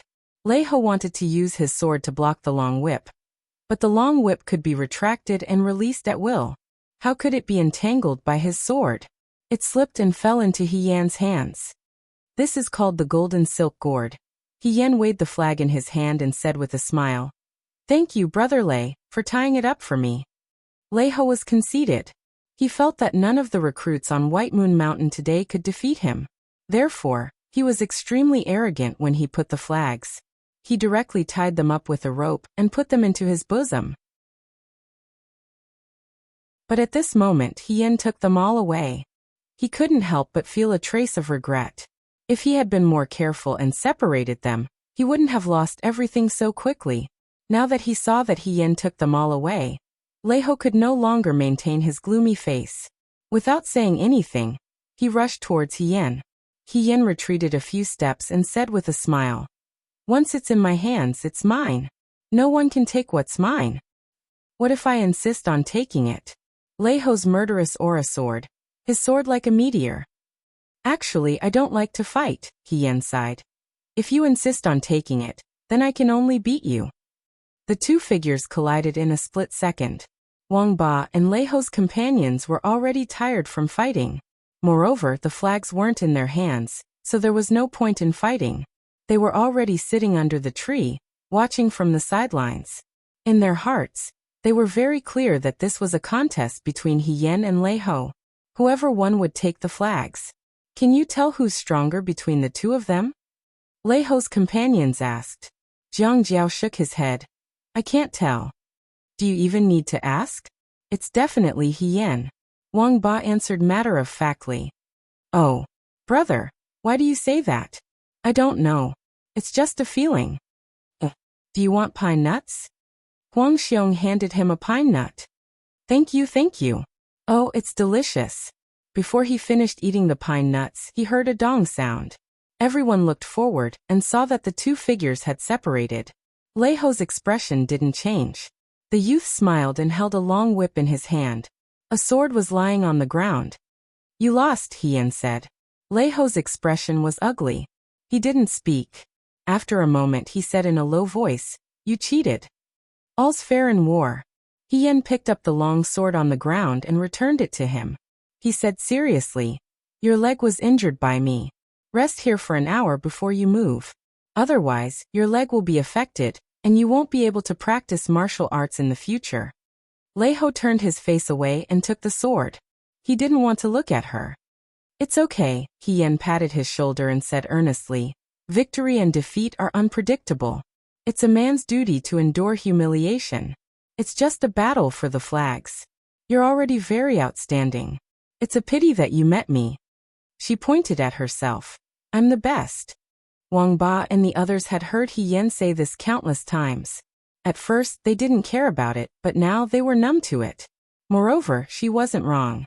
He Yan called Jiang Jiao, let's go, and said to Lei Ho's companions, you guys rest here and protect Brother Lei. That person looked at her in confusion. You guys beat up so many new recruits on the mountain. When the new recruits come down and see that Brother Lei can't move, it's inevitable that they'll join forces to beat you back. That's why I said, she said righteously, don't think that evil is small. Lei Ho's group was left behind. Jiang Jiao and the others followed He Yan down the mountain. He said you cheated. Huang Xiong couldn't help but ask, how did you cheat? Actually, I wasn't trying to trick him. I was just purposely showing him a few flaws, He Yan shrugged. He wanted my life, and I just wanted him to be unable to leave, unable to catch up to me. He misunderstood my intentions, so. That monkey isn't that strong. Wang Ba didn't comment. He said he was strong, but he lost so quickly. So weak. That's where you're wrong. He Yan shook his head and laughed. He really is strong. Among the new recruits of the Liangzhou Guard, if I wasn't there, he would be the number one. He Yan had fought with this person before. She didn't know what this person used to do, but he didn't look more than 20 years old. Thinking about it, he must have practiced martial arts for at least 10 years. His skills were profound, and his techniques were skillful. If there was a flaw, it would be that his killing intent was too strong. Even though he didn't take lives with his fighting style, it was very likely that he would seriously injure his companions. It was because his skills were too good that his method of capturing the flag was so simple and crude. However, capturing the flag was never a matter of setting up an arena. Whoever could fight to the end would be the winner. Even though Lei Ho was very strong, he had been fighting with the other new recruits on the mountaintop, constantly going up and down the mountain. In the end, he still used up a lot of energy. When he fought, it was fine if it was only for a short time, but after a long time, his flaws became very obvious. He Yan went up and down the mountain today with the 5 of them. Wang Ba and the others also put in serious effort. Other than making arrangements, He Yan didn't really fight many times. Because she was full of energy, she also had enough energy to look for Lei Ho's weaknesses. He really won't follow? Jiang Jiao was still a bit doubtful, and frequently looked back. I think we should go faster in case he follows. Don't worry, He Yan said. Unless he doesn't want to continue practicing martial arts in the future, he won't follow. But what you said makes sense. We should leave the mountain as soon as possible. In the room of the city guard, a game of Go was still unfinished. Shen Han's mind was preoccupied, and he didn't have the mood to play Go. The youth in front of him didn't seem to be anxious at all, nor did he care about the outcome of the battle for the flag. He leisurely drank tea and played Go, so calm that it made one's hair stand on end. The black-clothed imperial bodyguard came in from outside, walked to Xiao Ju's side, and quietly said, He Yan bumped into Lei Ho and fought with Lei Ho.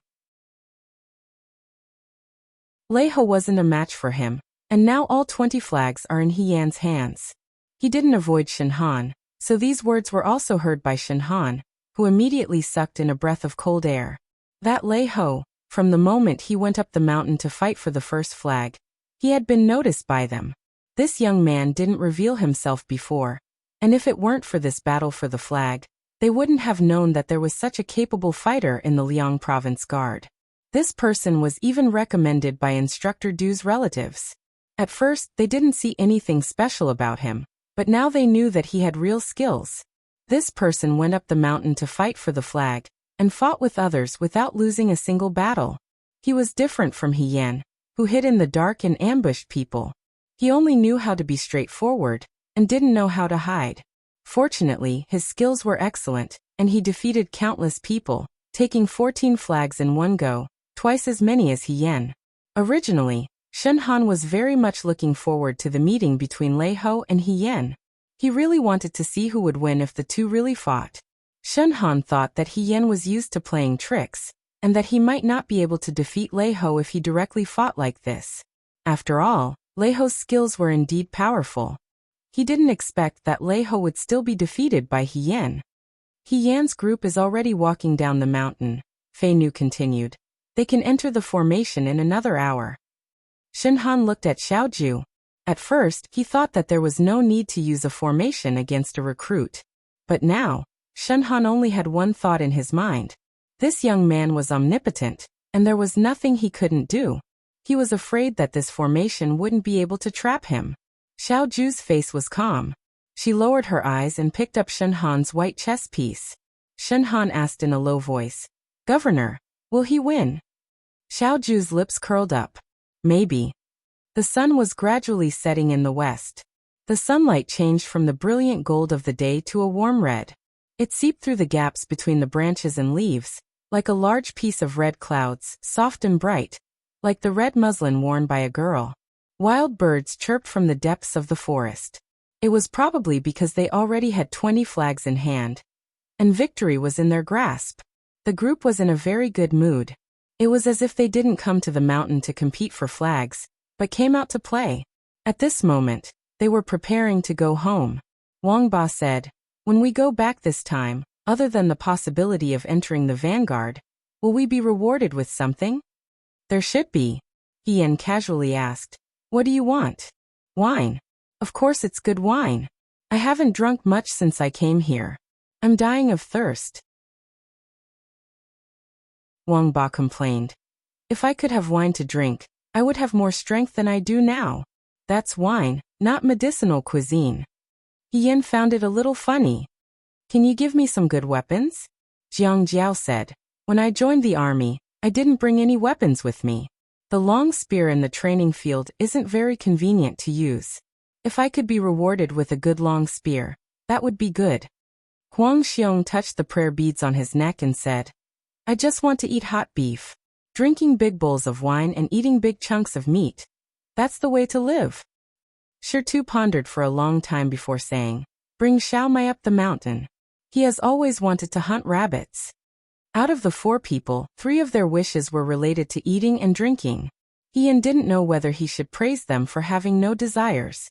Jiang Jiao asked, "What about you? What do you want as a reward?" "Me? I don't want anything," Ian said. "If I can enter the Vanguard Battalion, I'll be very happy." "You're really thinking about making a name for yourself," Wang Ba said sourly. "Of course. I'm so powerful. Wouldn't it be a pity if I didn't make a name for myself? I'm also hoping to be recognized by the governor and become his bodyguard or something."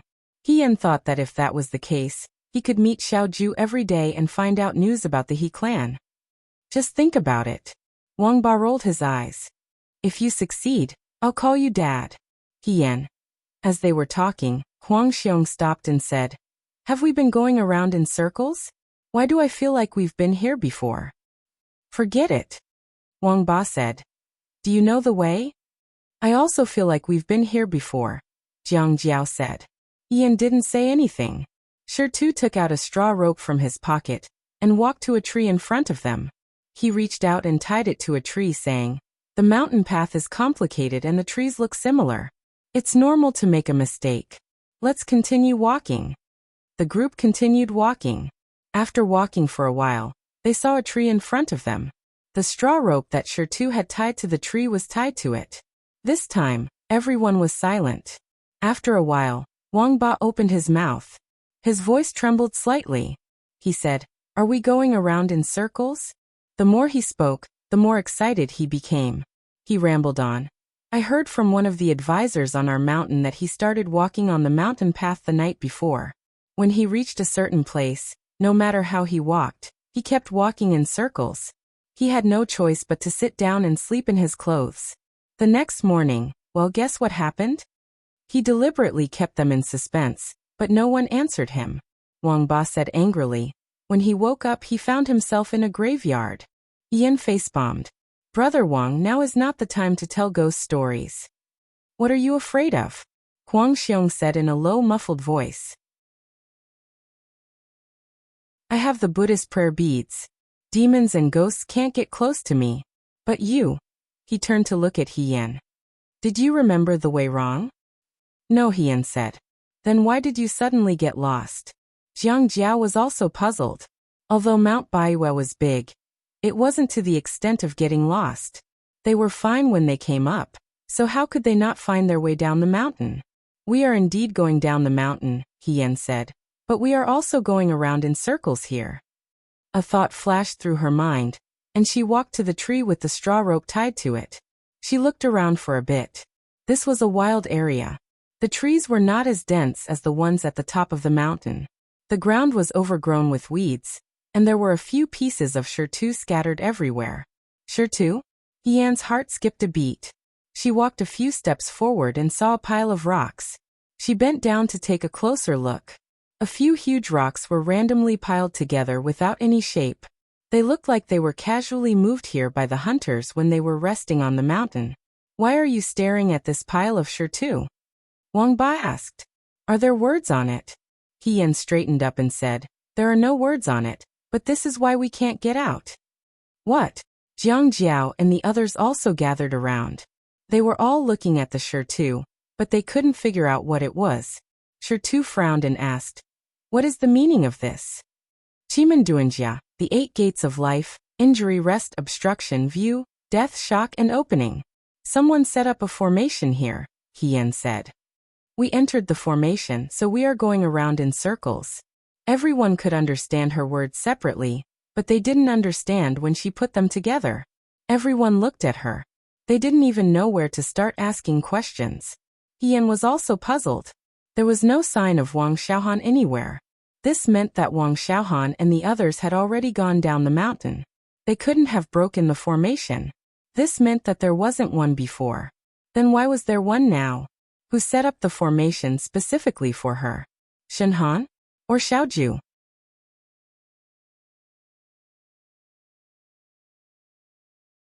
Chapter 84. After a while, Wang Ba couldn't help but ask, what is this formation you're talking about? It's a military formation. A general needs to learn how to use troops to set up a formation. The military formation was originally modified by the Chimen Duanjia. Yan said. It's a long story, but this formation. What's wrong? Shirtu asked. It's not a military formation. It's just a normal 8 trigrams formation. Yan answered.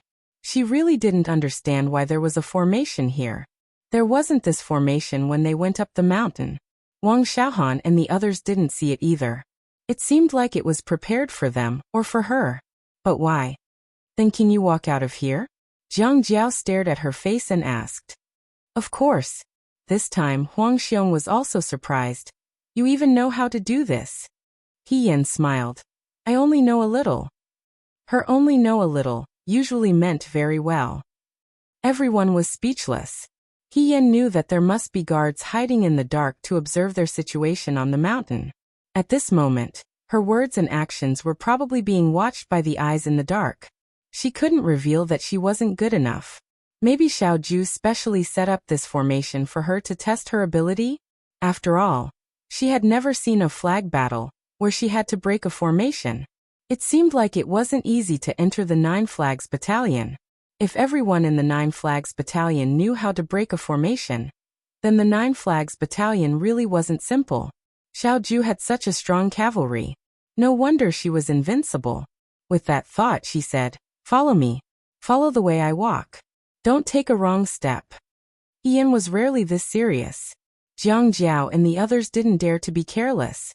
They followed Yan's footsteps and slowly walked down the mountain. Huang Xiong asked as they walked, Brother He, who did you learn this from? Yan smiled and said, My master is a master. I thought so too. Huang Xiong nodded. Your master must be a peerless master. Otherwise, how can you know everything? Yan lowered her head and smiled.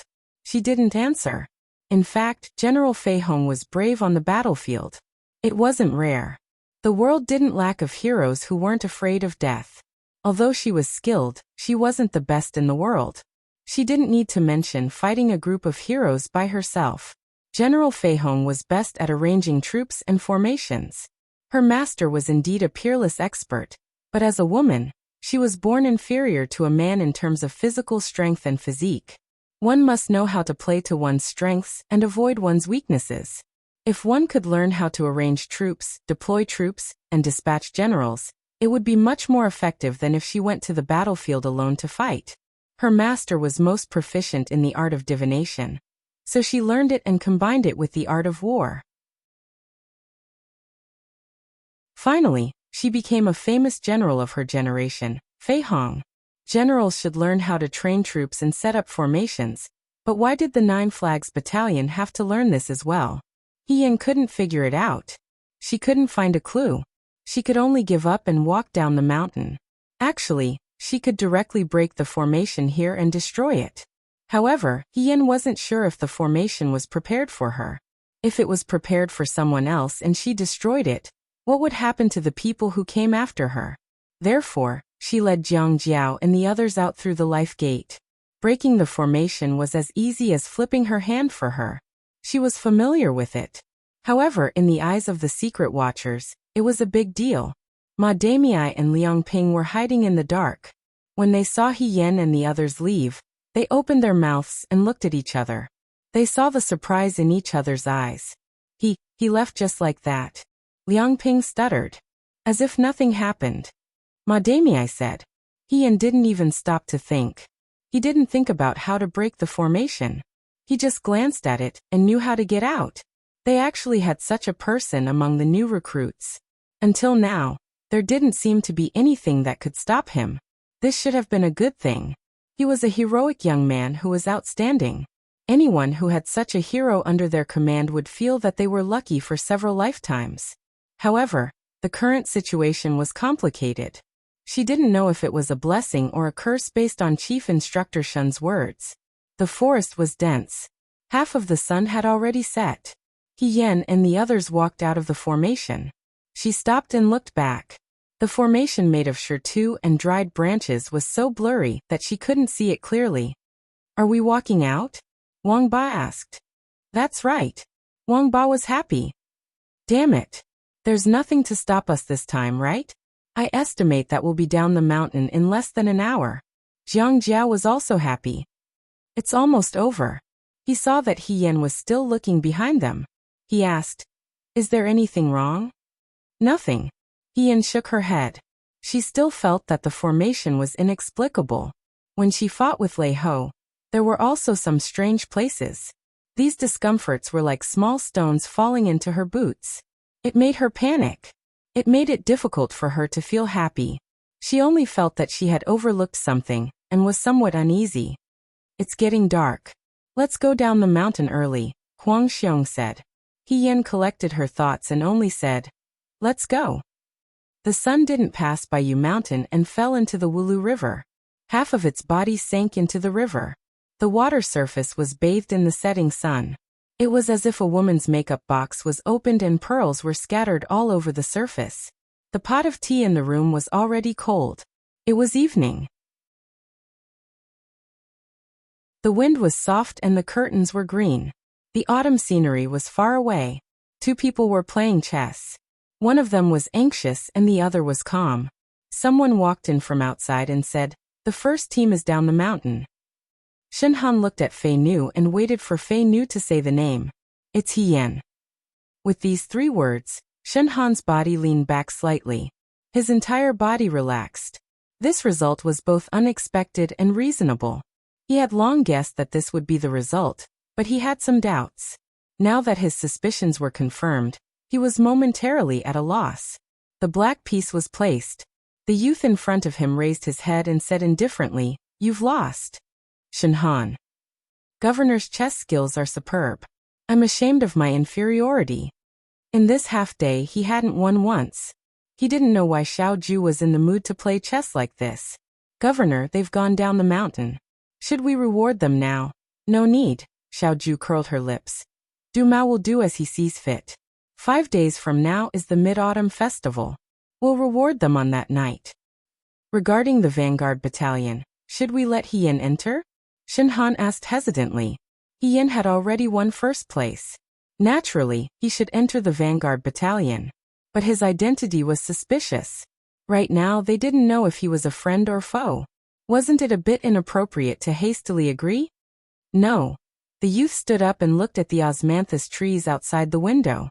The osmanthus trees had bloomed, and their fragrance assailed their nostrils. Together with him, he looked like a gentleman. He said, Let Lei Ho enter the vanguard battalion. After the battle, they came down from the mountain and arrived at the city guard station in less than an hour. There were a few torches outside the martial arts practice field. Everything was as peaceful as before. There was no instructor guarding the door. There was no scene of celebration as they had imagined. They looked at each other in dismay. I thought there would be a celebratory feast. Wang Ba was a bit dissatisfied. Why isn't there anything? Just as they were speaking, someone in the martial arts practice field saw them and walked over. It was only when they got closer that they saw that this person was Du Mao. Du Mao wasn't as excited as when he saw them off. His expression was very calm. When he saw them, he asked, "Where are the flags?" Hien took out a bunch of flags from her bosom. Her bosom was bulging from the flags. She suddenly handed them over to someone and felt much more relaxed. Du Mao counted 20 flags. That's right. Jiang Jiao was still a bit excited. He couldn't help but ask, "We should be first, right?" "We are first." Du Mao nodded and put away the flags. He said to them, "Go take a bath and rest first. Tomorrow morning you can rest for 2 more hours before coming to the martial arts practice field. You've worked hard today." He still didn't have any intention of rewarding them. Wang Ba asked, "That's it?" Du Mao looked at him. "What else do you want?" Wang Ba didn't know how to respond. He felt wronged for some reason. Du Mao said, "I'll go back first to report to the head instructor. Don't stay here. You're all sweaty. Wash up and eat something." Then he didn't care about them and turned to leave. He was really heartless. Looking at Du Mao's back, they felt the night wind become a bit colder. Wang Ba saw that Du Mao had walked far away. Only then did he dare to point at his back and ask, "No, what's the meaning of this? He's just going to leave us here? He has to give us an explanation. So all our hard work for the whole day was for nothing." Huang Xiong and Jiang Jiao were also somewhat disappointed. Shi Tu said, "Maybe it's not today. After all, there are still recruits who haven't left the mountain." "That's right." Hien also thought so. "We don't know when the last recruit will leave the mountain. Moreover, the head instructor needs to discuss the prize for a while. It's not something he can think of immediately." Wang Ba glanced at her and said sourly, "Of course you don't care. Your prize, entering the vanguard battalion, is definitely in the bag. Of course you can say that. When I enter the vanguard battalion, I'll go get you 2 jars of good wine." Hien patted his shoulder and said seriously. Wang Ba shook off her hand and snorted twice. "I don't care what you say. Grandpa, I'm going back." They didn't live in the same house, so they went their separate ways at the martial arts practice field. When Hien and Shi Tu returned to the house, the originally quiet house suddenly became lively. Xiao Mai was the first to rush up and threw herself in front of Shi Tu. "Brother, how was it? How many flags did you get? What rank did you get?" Shi Tu revealed a rare smile and said, "All of them." The house was stunned for a moment, and then suddenly cheered. Hien was almost lifted up and thrown into the sky.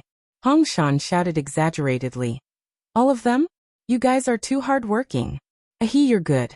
You got first place again. I think it won't be long before you don't live in this house anymore. I heard that the soldiers in the vanguard battalion eat and sleep better than us. Sigh, I'm so jealous." Shi Tu, brother He, tell us quickly. How did you guys get the flags? That's right. There were so many recruits on the mountain. Did you guys fight? Did you have a good time fighting? You all got 20 flags. How could you not fight? You guys didn't seem to be injured. Are the others so weak? Hien could only say, "Brothers, let us eat something and drink some water first. I'll tell you slowly. Don't be impatient." As they spoke, it was already late into the night. Outside, they heard the recruits coming down the mountain one after another.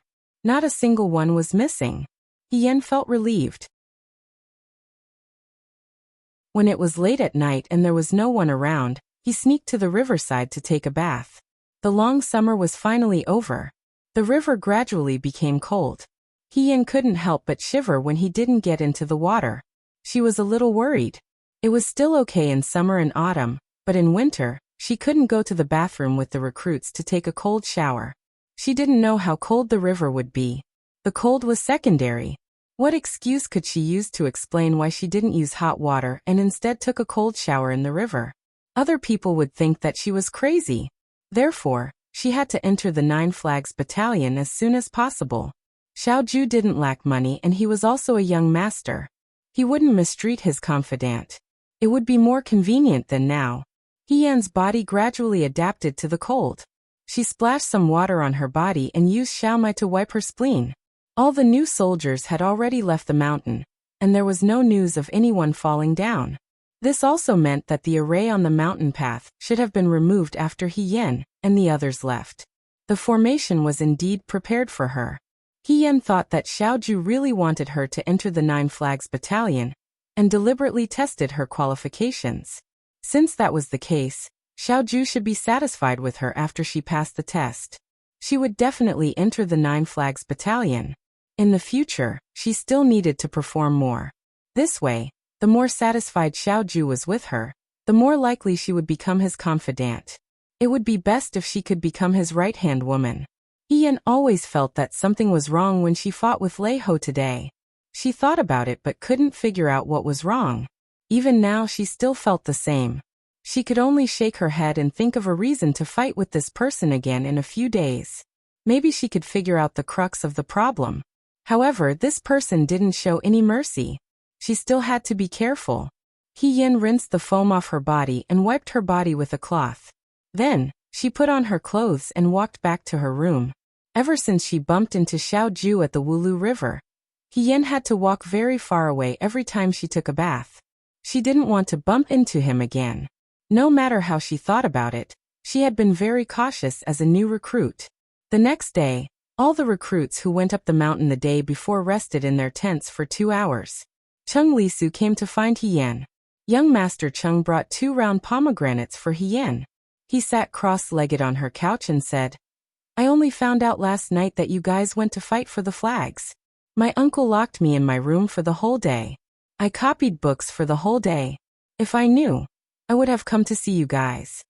He leaned closer to He Yan and said, "I heard that Big Brother got 20 flags.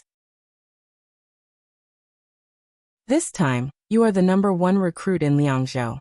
He Yan smiled and opened the pomegranates that Cheng Lisu brought. The pomegranates were big and round. The insides were already ripe.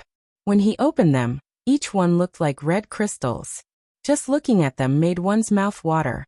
He Yan picked up a few and ate them. He answered, "I was just lucky." "Big Brother, you are good at everything. You are just too humble." Cheng Lisu said seriously, "How can this be called lucky? You are very good."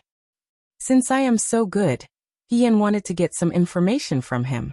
He looked at him and asked with a smile, "Do you think I can enter the Nine Flags Battalion?" "Of course." Cheng Lisu swallowed the word "of course." Originally, this was something that went with the flow and couldn't be more normal. However, Cheng Lisu still remembered that not long ago, when Xiaoju got the information from his mouth, his attitude towards He Yan didn't seem to be one of admiration. "I think that, Big Brother, you have already proven to everyone that you are the #1 in the Liangzhou Guards. There is no doubt about it." Cheng Lisu carefully chose his words.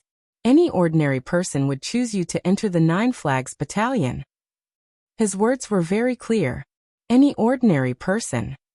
However, Xiaoju was not an ordinary person. Therefore, no one could say for sure what the result would be. He Yan did not detect the trap in Cheng Lisu's words. He was probably too confident in himself. After all, in this battle for the flags, she had already gotten all the flags.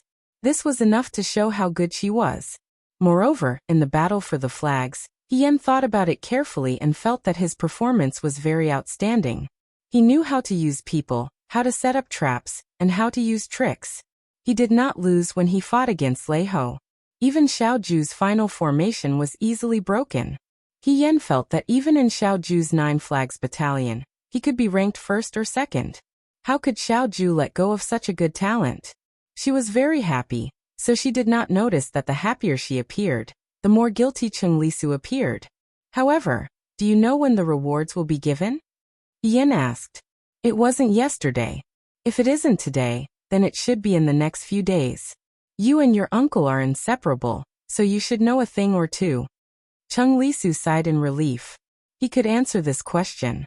She said, "Isn't it almost mid-autumn? On the night of the 15th of the 8th month, the rewards will be given in the barracks." Hien was slightly startled. Mid-autumn? Yes. Chung Lisu sighed. Time really flies. I feel like I haven't been in Liangzhou for long, and it's already mid-autumn. Hien looked at her. This usually energetic young man had a rare look of worry on his face. Hien asked, "Do you want to go home?" The worry on his face quickly faded. It was so faint that it made one wonder if it had even been there. Chung Lisu flung her sleeves and said angrily, "How is that possible? Is it because Liangzhou's scenery is bad? Or is it because my uncle is ugly? Why would I want to go home? I'm simply too happy here. I don't want to go back and get married." Hien. At this age, children usually yearned for more freedom.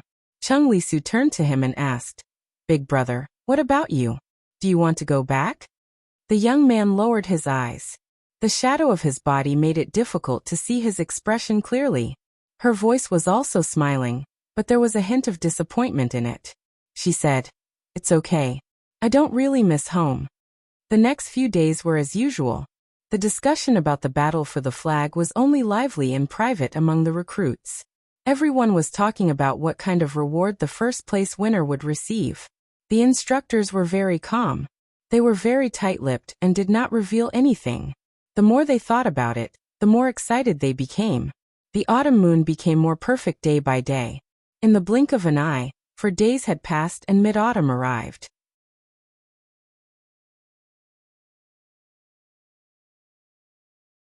Chapter 85. The autumn geese flew diagonally across the sky, and the osmanthus trees gave off a sweet fragrance. The heat of summer had finally faded away, leaving behind only the coldness of late autumn. Early in the morning, when Hien woke up, Xiaomai handed her a pear. "I picked it from the forest beside the training field. I've already washed it. Try it." Hien had just washed up, so she took a bite. It was so sour that her teeth almost fell out. Seeing her squint her eyes, Xiaomai scratched her head in embarrassment. "The ones in the wild forest aren't very ripe yet.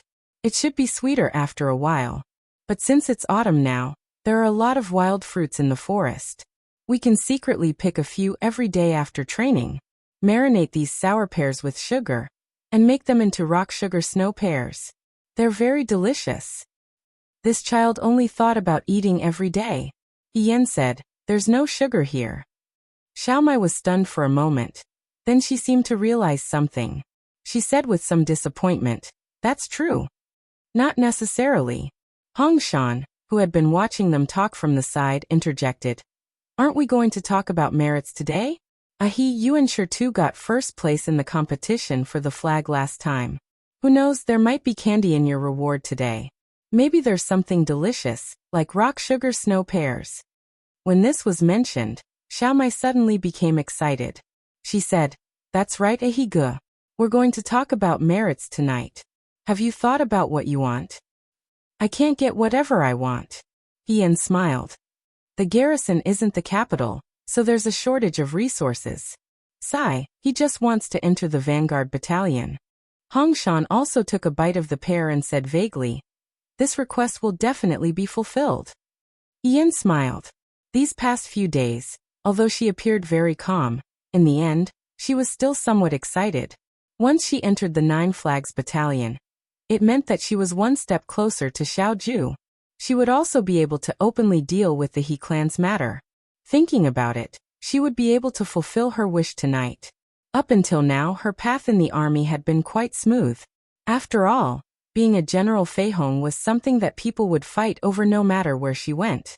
Hien felt a little proud. During the day, he went to the martial arts practice field as usual. However, at night, everyone was admiring the moon in the open space near the foot of the mountain outside the martial arts field. Liangzhou was not like the capital.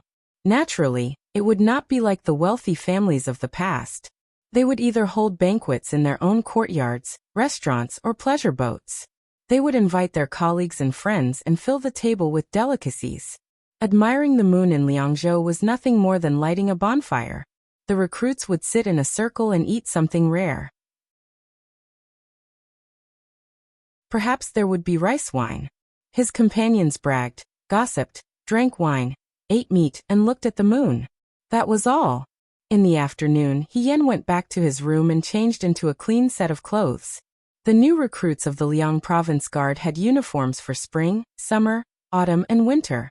They could wear spring and autumn clothes, and there were 2 in total, 1 red and 1 black. The style was simple and resistant to dirt. Hien changed into a red one, and went to look for Cheng Lisu. Cheng Lisu had already come to the martial arts arena in the morning, and told Hien to look for him in his room in the evening. Hien guessed that Cheng Lisu wanted to give him something to eat. As expected, when he saw Cheng Lisu, the young man handed her a mahogany basket. The basket was exquisitely made, and there was an image of Chang Yi flying to the moon carved on top. When he opened it, he saw neatly arranged moon pastries. The fragrance assailed his nostrils. They were beautifully made and seemed to be delicious. He daged, "This is for you," Cheng Lisu said in a small voice. "The moon pastries distributed by the Liang Province Guard are too rough. I'll give you the one someone gave me." Hien said, "Thank you." In reality, she was not particularly interested in pastries. However, if she gave this basket of moon pastries to Xiaomai, the child would probably jump for joy. "You've never eaten this before, have you?" A trace of sympathy flashed through Cheng Lisu's eyes. She was also a bit proud. "This is not the best. The pastries from Shoa capital's Zuiyu restaurant are the best in the world. In the future, when we return to the capital together, I'll treat you to a meal at Zuiyu restaurant. I'll tell you a secret," Cheng Lisu said as if she was presenting a treasure. "My uncle also likes the food at Zuiyu restaurant." Hien thought that Cheng Lisu was the same as Hien Sheng. She worshipped and admired Xiaoju unconditionally. She thought that if she received Xiaoju's approval, then she would not be bad. However, to be honest, Xiaoju was indeed not bad. After he thanked Cheng Lisu for her gift, the sky gradually darkened. Hien carried the basket of pastries out the door. At this moment, a bonfire had already been lit in the wilderness at the foot of the mountain. The bonfire was bright. Many new recruits had already arrived, and were sitting on the ground near the bonfire. It was said that every new recruit would receive meat pies and oranges. There were also wooden sticks set up near the bonfire. Rabbits and fish were strung on them. It was obvious that they had been hunted on Baiwa Mountain. It seemed that there would be meat to eat today. Hien was in an extremely good mood. He even swung the basket one after the other. The aroma of roasted game lingered nearby, making people feel hungry. She also saw that there was a large wine jar near each bonfire. The wine was probably not good wine. The smell was a bit pungent. However, at this time, only strong wine would be comfortable. She came a bit late. She first went to find Xiaomai and the others. When she passed by the other new recruits, they all looked at her with a strange expression. They were probably guessing what good things she would get today. Hien happily walked forward. When he reached a place near the foot of the mountain, he saw Xiaomai and the others. Xiaomai and the others were surrounding a bonfire. Hien waved at him from afar and called out, "Xiaomai." When the young man heard her voice, he turned his head and looked over. However, he did not respond to her as enthusiastically as usual. He seemed to be a little hesitant.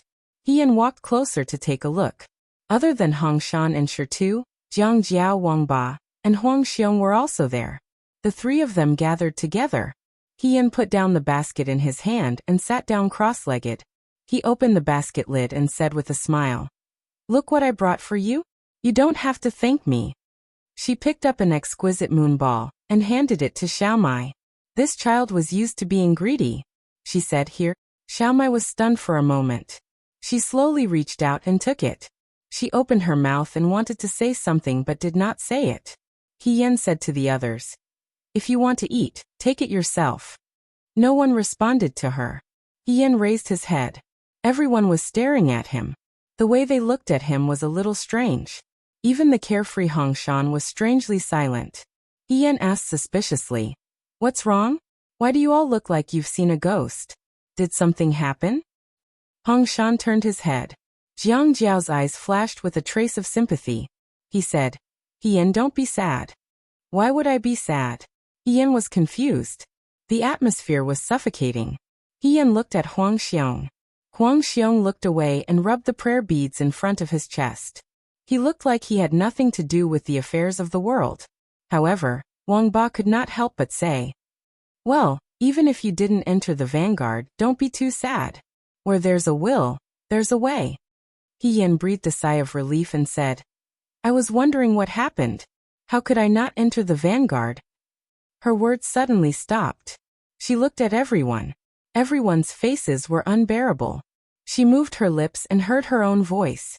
It was as if it was floating in the air. "You really didn't enter? When you weren't here, Chief Instructor Shen went over there. Lei Ho entered the vanguard. You weren't mentioned." Xiao Mai carefully chose her words. Did they miss out? He Yan still had a trace of luck in his heart. "Maybe it's because I didn't come just now. I asked Chief Instructor for you." Shi Tu said softly. "In this battle for the flag, none of us entered the vanguard. Among the others, apart from the others, that Lei Ho luckily entered." He Yan became silent. Everyone stared at him nervously. He Yan wanted to enter the vanguard. This matter was obvious to everyone. When he first came to Liangzhou, he could barely run while carrying weights. At that time, this youth forcefully endured it for the sake of entering the vanguard.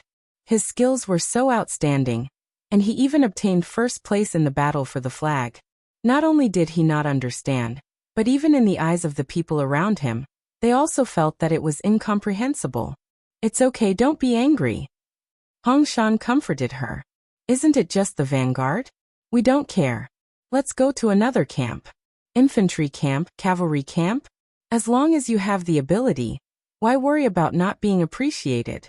He is such a fine horse, he needs to be appreciated by Bo Le. If they don't want you, it's because they don't have the foresight." That's right. Jiang Jiao also felt sorry for her. He Yan was far more worthy of being an opponent than Lei Ho. "You're so strong. You're like a raging fire that can see true gold.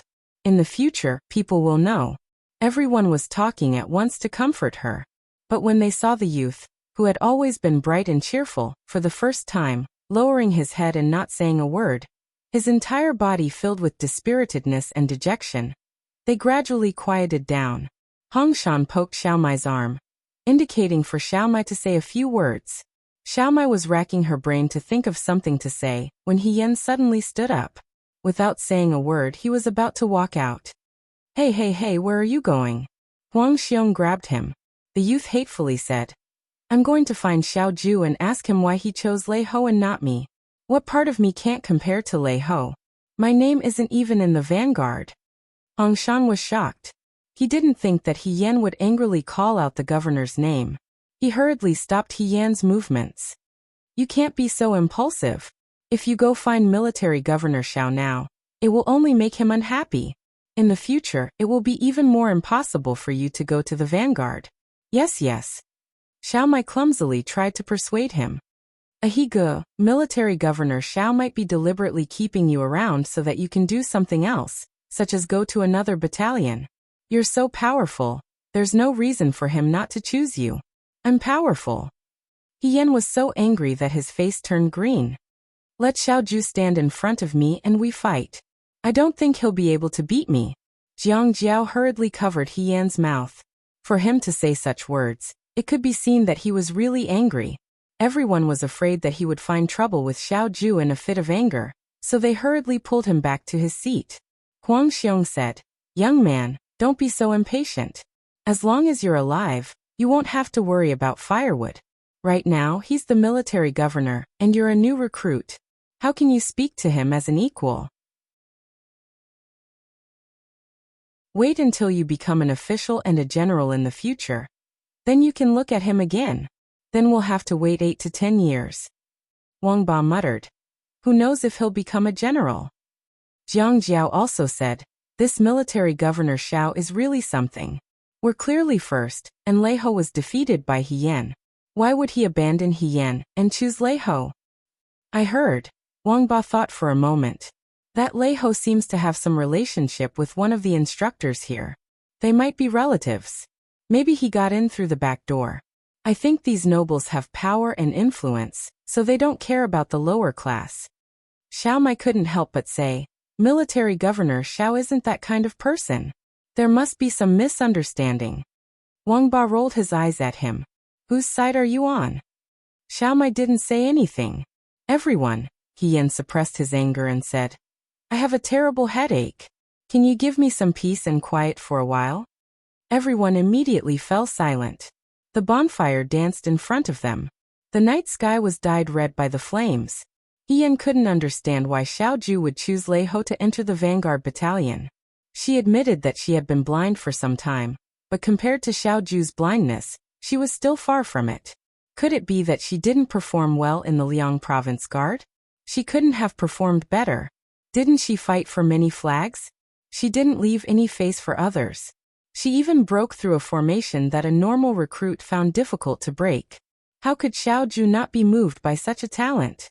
She wanted to take back her words about Xiao Ju not being bad. He Yan only felt his liver hurt from anger.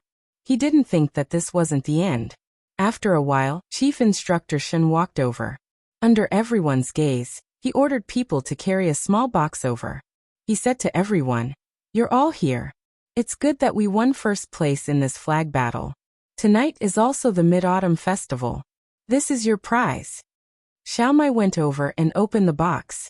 She saw a small jar of wine and a few ingots of silver inside. This is 18 immortals. Such a small jar is worth 100 taels. Chief Instructor Shen said with satisfaction. You can drink tonight. Don't be greedy. 18 immortals. Wang Ba smacked his lips. I didn't think that I would be able to drink 18 immortals here. My life was worth it. In an instant he forgot who was the one who had just cursed powerful nobles. Huang Xiong also swallowed. They were all heroes and loved wine. Moreover, it was precious wine. Even someone as young as Xiao Mai who didn't like wine grabbed an ingot of silver and took a bite. This prize wasn't big, but it definitely wasn't small. Among the joy, He Yan appeared particularly unique. She only glanced at the box and suddenly laughed. It seems that our commander-in-chief doesn't have a good life. Shen Han was stunned. He's so poor. The young man didn't even look at him. He took a branch and fiddled with the firewood in the fire. He lowered his head and muttered to himself. Everyone could hear the sarcasm in his words. Hong Shan covered her mouth and smiled apologetically to Shen Han. This brother is drunk.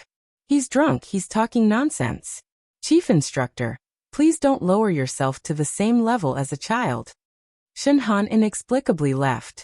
After Shen Han left, He Yan looked at the box on the ground and couldn't help but sneer. This little thing, are you trying to dismiss a beggar? Brother, this little thing is good enough. Huang Xiong patiently said. You're taking your anger out on him. He Yan was suppressing her anger and didn't want to speak.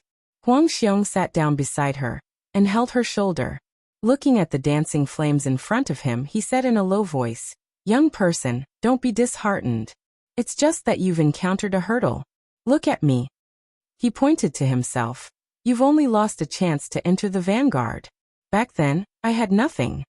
He couldn't bear to touch the jar of 18 immortals. He only took the jar of yellow wine and poured 2 large bowls. He gave one to He Yan and took the other for himself. He tasted a mouthful saying, Such strong wine. Seeing that He Yan didn't speak, he pointed to the prayer beads around his neck, saying, This is my mother's. The prayer beads were dark and flashed with a warm light. It was extremely incompatible with his valiant physique, but she had never seen Huang Xiong take it out before.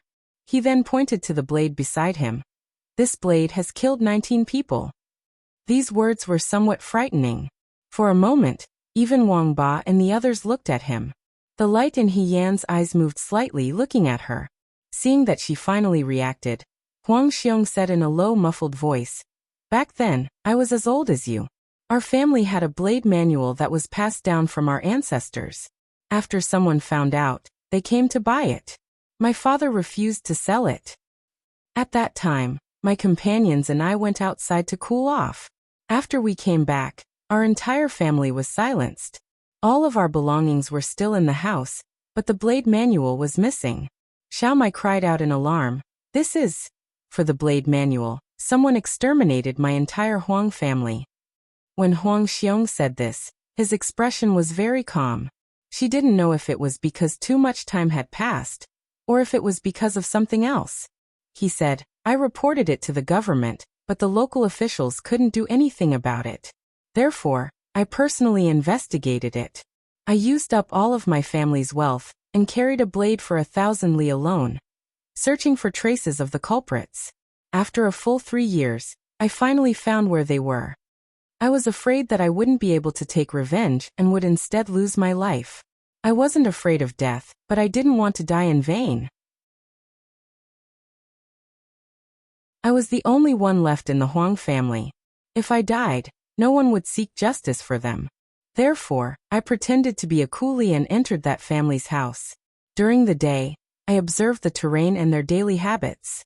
At night, I practiced my blade skills. A year and a half later, I found an opportunity and took revenge for my Huang family in one night.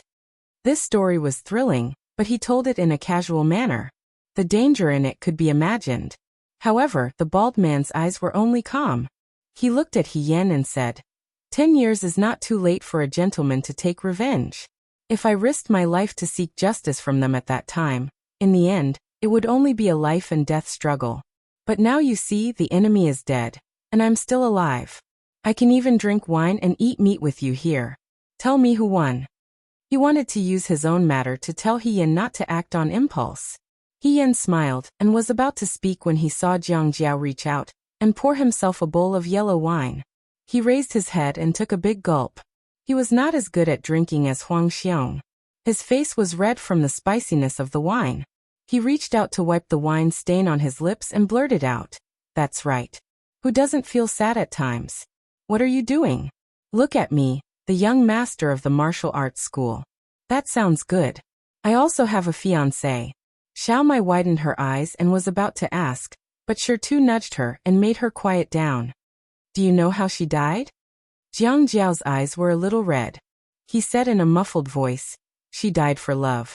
She liked someone else and refused to marry me. She died for love with that scholar. Tell me, do you think I'm worse off than you? No wonder Jiang Jiao, with his good looks and skills, joined the army. After this incident, he was disheartened and left his hometown. What the eye doesn't see, the heart doesn't grieve over. Everyone looked at Wang Ba. Wang Ba was puzzled and then said angrily, Why are you all looking at me? I don't have a story. Are you all crazy? Why are you talking about this nonsense?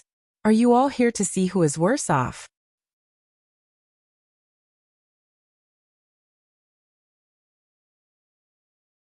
Chapter 86. The moon was white, and the mountains were clear and spacious. The bonfire reflected the aroma of wine, and the atmosphere was elegant. The recruits lowered their heads to drink and eat meat, and raised their heads to chat and admire the moon. This became a unique scene for the Liang province guards. Sparks floated out along with the autumn wind, making people wonder if they would burn their clothes. In just a moment, they were reduced to ashes, accompanied by the soft whimpers of people. Xiao Mai sobbed, I've forgotten what my parents look like. I'm even worse, Wang Ba said expressionlessly. I've never seen my parents since I was born. Yan. She raised her hand and drank a big mouthful of wine, trying to calm herself down. Originally, they were trying to comfort her, so they compared their own unhappy experiences.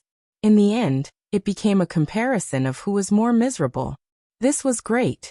The recruits beside them were all laughing and chatting happily, but they were the only ones who were gloomy, looking at Xiao Mai and Wang Ba who were hugging each other and crying, and then looking at young Master Jiang who was drinking alone with red eyes. He Yan was speechless. Well, she didn't know who was comforting who. Huang Xiong glanced at her and said, Brother He, your alcohol tolerance is not bad.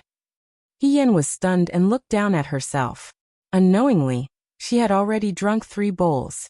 She didn't know how much the original lady he could drink, but she thought that the weak lady he wouldn't drink such pungent and strong alcohol with a chipped bowl. However, to the previous General Fei Hong, this was very familiar.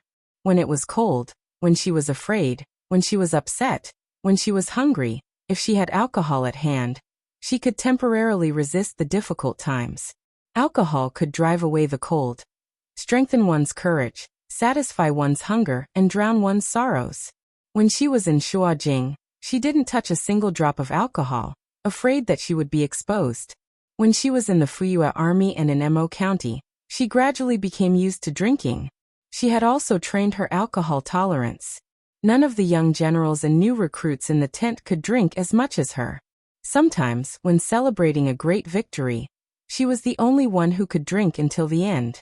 This might be the legendary Duguchiobai. What surprised her the most was Shirtu. She had thought that Shirtu, who had grown up in the mountains and looked strong, could hold his liquor well. Unexpectedly, he fell asleep before he even finished half a bowl of wine. Was he drunk just like that? His remaining half bowl of wine was taken away by his younger brother, Xiaomai. He drank with Wang Ba and said, "I didn't expect everyone to be in the same boat. In this case, we will be a family in the future." After saying that, he drank it all in one gulp. His nose was stung red by the spicy wine. Then, in less than the time it took for an incense stick to burn, he followed his elder brother and fell on his back drunk. Yan said, "You really are biological brothers." Wang Ba felt like he had lost a drinking buddy in such a short time. So he went to put his arm around Jiang Jiao's shoulder and handed Jiang Jiao a skewer of roasted rabbit meat, saying, "Don't just drink to drown your sorrows. Come, eat some meat. Your fiancé didn't choose you because you two weren't fated to be together." This was the first time he said something like a human. In life, meeting and parting are all fated. There's no need to force it. Jiang Jiao took the rabbit meat from him and continued to drink silently. Seeing this, Huang Xiong smiled. He looked at the moon in the sky and said to himself, "I miss my family." He Yan took out a moon ball from the basket of desserts that Cheng Lisu gave her. The moon ball was small and shaped like a water chestnut flower. On top of it was written the words "Good Flowers, Full Moon" in red. She took a bite and tasted the sweetness of sesame and peach kernels. "If they were still alive, I wouldn't be here. I would be in the village," Huang Xiong said. "My mother's cooking is very delicious. I want to eat her cooking." Yan lowered her head and ate the biscuit silently. Huang Xiong asked, "What about you?" He turned his head and looked at Yan. "How do you spend your days at this time in the past?" "The Mid-Autumn Festival in the past?" Yan was a bit absent-minded. Before she joined the army, she spent the Mid-Autumn Festival with other people in the He family. But because of her special identity, people stared at her wherever she went, so she didn't have much freedom. She actually liked the hustle and bustle of the moon sacrifice ceremony, but because she was wearing a mask, it was inconvenient. She was an awkward existence in the He family. In terms of identity, she was the legitimate daughter of the first wife. But on the other hand, she didn't belong to the main branch or the second branch. When she joined the army in the Mo County for 3 years, she lived every day in fear. She didn't know when she would die on the battlefield. She didn't even want to think about the reunion during the Mid-Autumn Festival. Later, she returned to the capital and married into the Su family. Around this time last year, she was already blind. Her heart was full of hope for that person, but before she could achieve it, she fell into darkness. At that time, she thought that she couldn't get over it, and that her life would be like this. On the 15th day of the 8th lunar month, she asked Su Jiheng to take her up the mountain to worship Buddha. She hoped that Bodhisattva would bless her and let her see the light again. Su Jiheng agreed. In fact, that day, she didn't really want to ask Bodhisattva to bless her. The tip of her tongue hurt. She accidentally bit her tongue. The sweet taste was instantly covered by the stinging pain. Yan came back to his senses and avoided Huang Xiong's gaze. He said as if nothing had happened, "Just live like this. It's about the same as it is now. When I see you, it's like seeing myself in the past." Huang Xiong took a sip of wine and said, "You're just like me in the past." Yan smiled and said, "Brother, my family is living well. In fact, they were living a better life than most people. But you're not satisfied." She heard Huang Xiong's voice and turned her head to look. The bald man's face showed the wisdom and vicissitudes of a middle-aged man who had experienced the hardships of life. He touched his prayer beads and said, "You haven't taken your revenge. You're not satisfied, so you're always distressed and trapped yourself." Yan's heart moved, but he didn't say anything. "I don't know what kind of hatred you have. He looked at the moon. Sometimes, your eyes are the same as mine. Hien was a little confused. Did she have it? She always thought that she hid it well. One day, it will be better. The bald man lowered his head and patted her shoulder. You have to believe in this. Hien didn't say anything.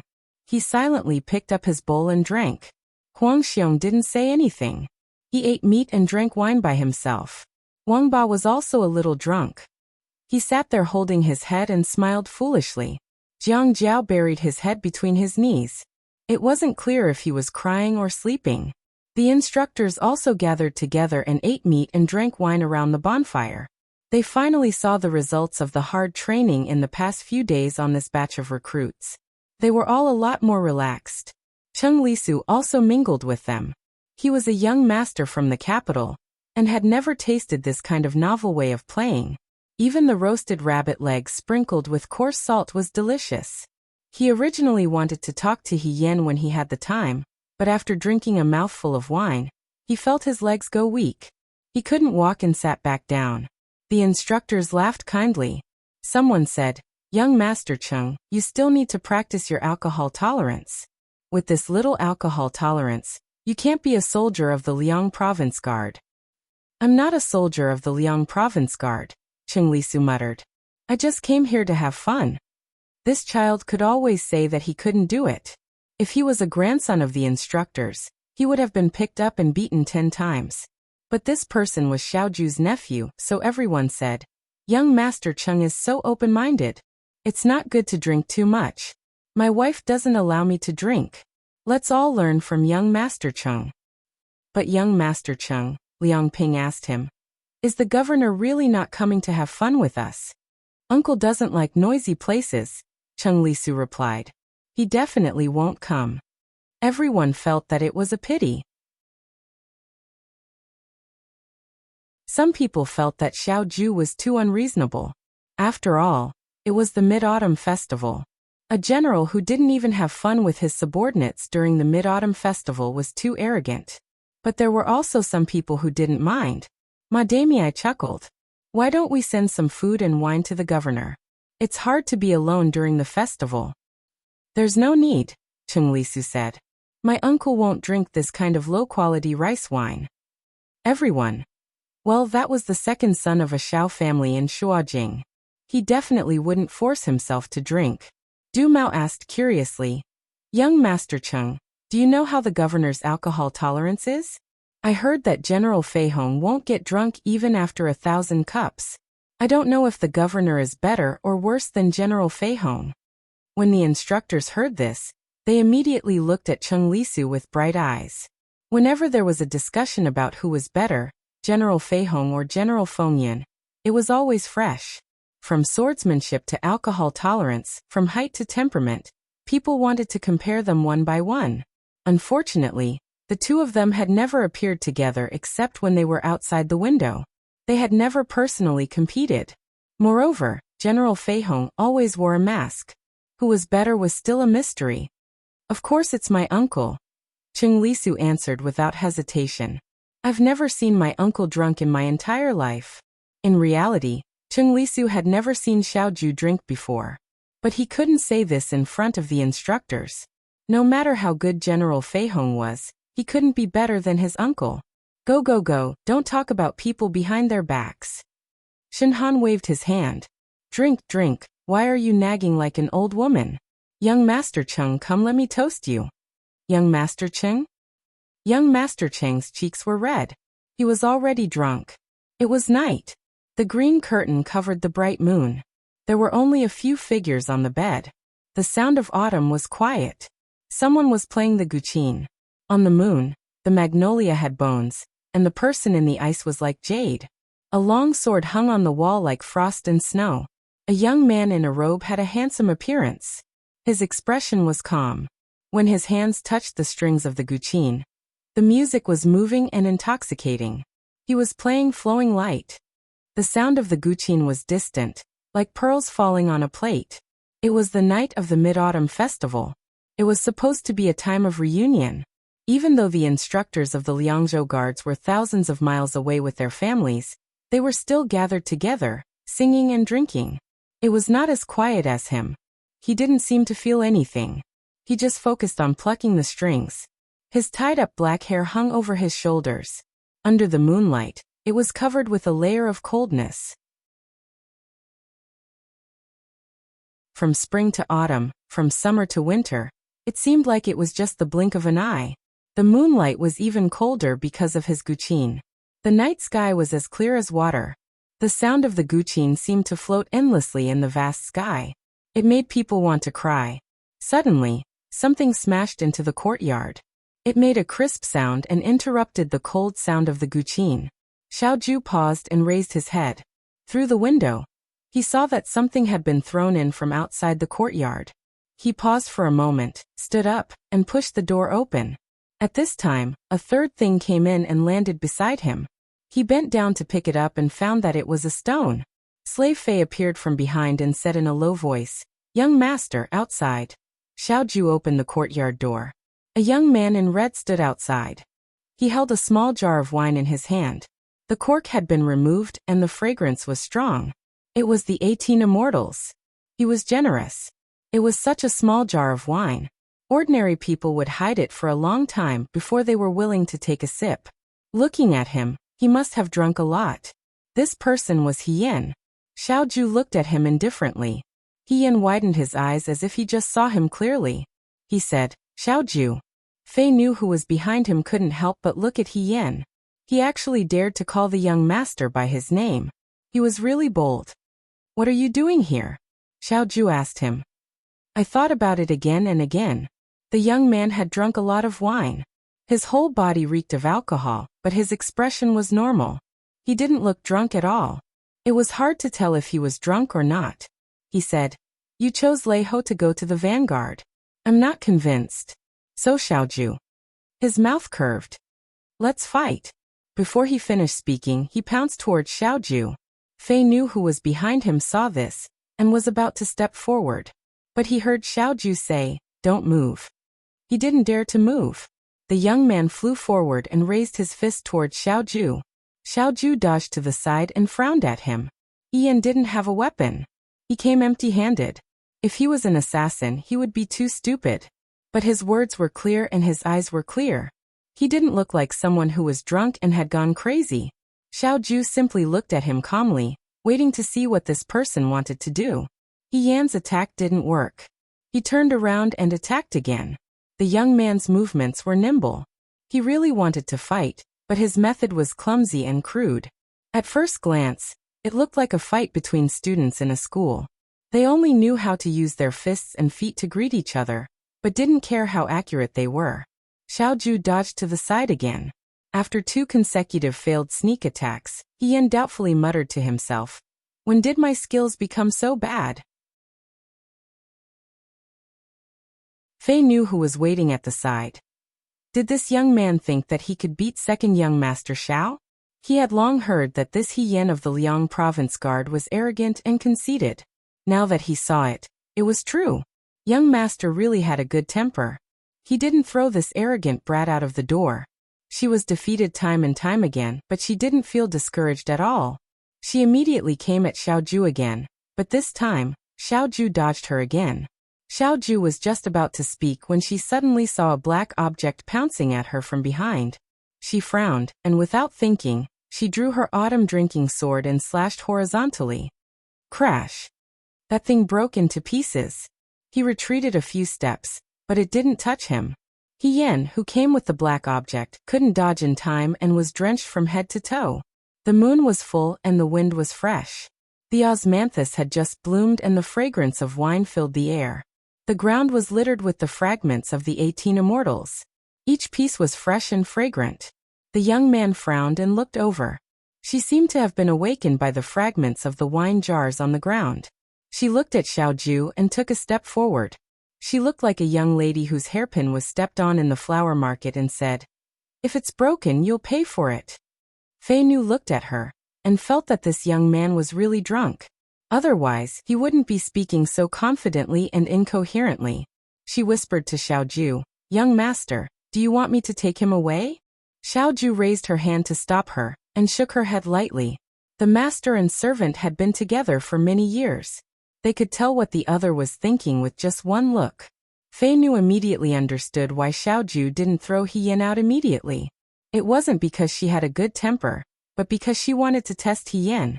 This young man's identity was suspicious. He was suspicious from head to toe. If she could get some information out of him while he was drunk, it would save her a lot of effort. If he pretended to be drunk tonight and did something else, then it would be even more unforgivable.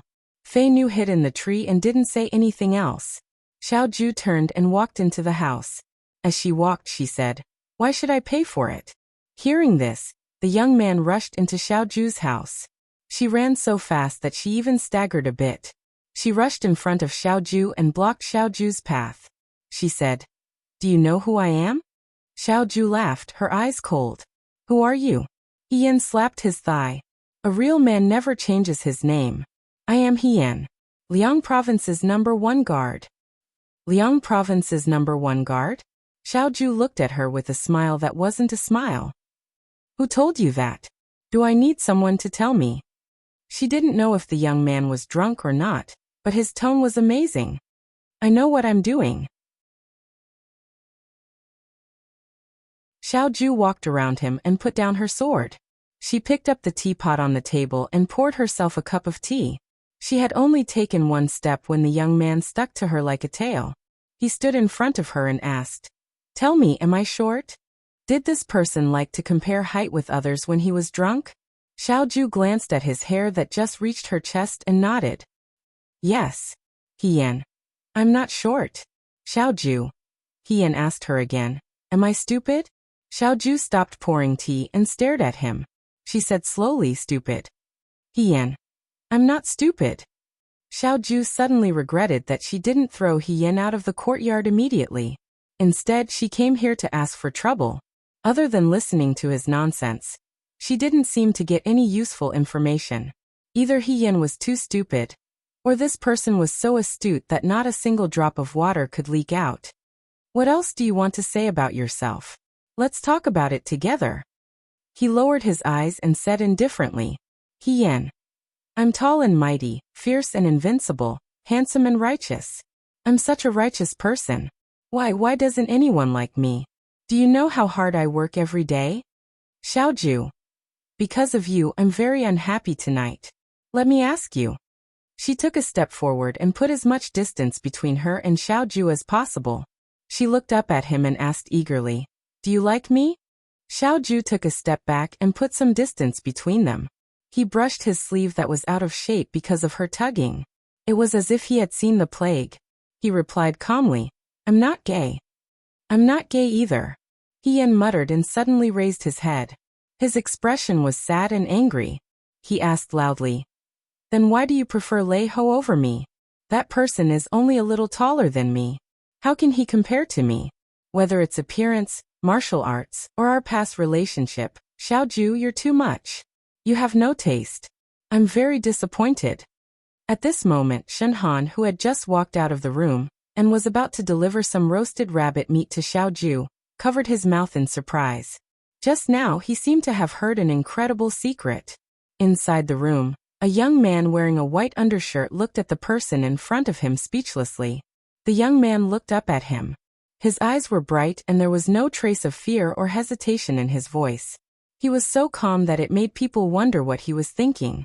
What did he mean by past relationship? It was just that he had given him some medicine from the Mandarin duck pot. How could it be a past relationship? This person was too friendly. But it's nothing. The young man suddenly raised the corner of his mouth. He smiled slyly and said in a low voice, "You chose Lei Ho to enter the vanguard. Every day, I'll find Lei Ho to spar with. 10 times, I'll lose 10 times. Everyone in the Liang province guards will know that Xiaoju is blind. What will you do when the time comes?" Xiaoju. After saying this, He Yan let out a drunken belch. His body tilted and he fell onto Xiaoju's soft couch. When he fell, half of his body fell onto the evening fragrance zither. The strings of the zither let out an ear-piercing sound. With a clang, the zither fell to the ground. Xiaoju stood in the middle of the room. His eyebrows were faintly twitching.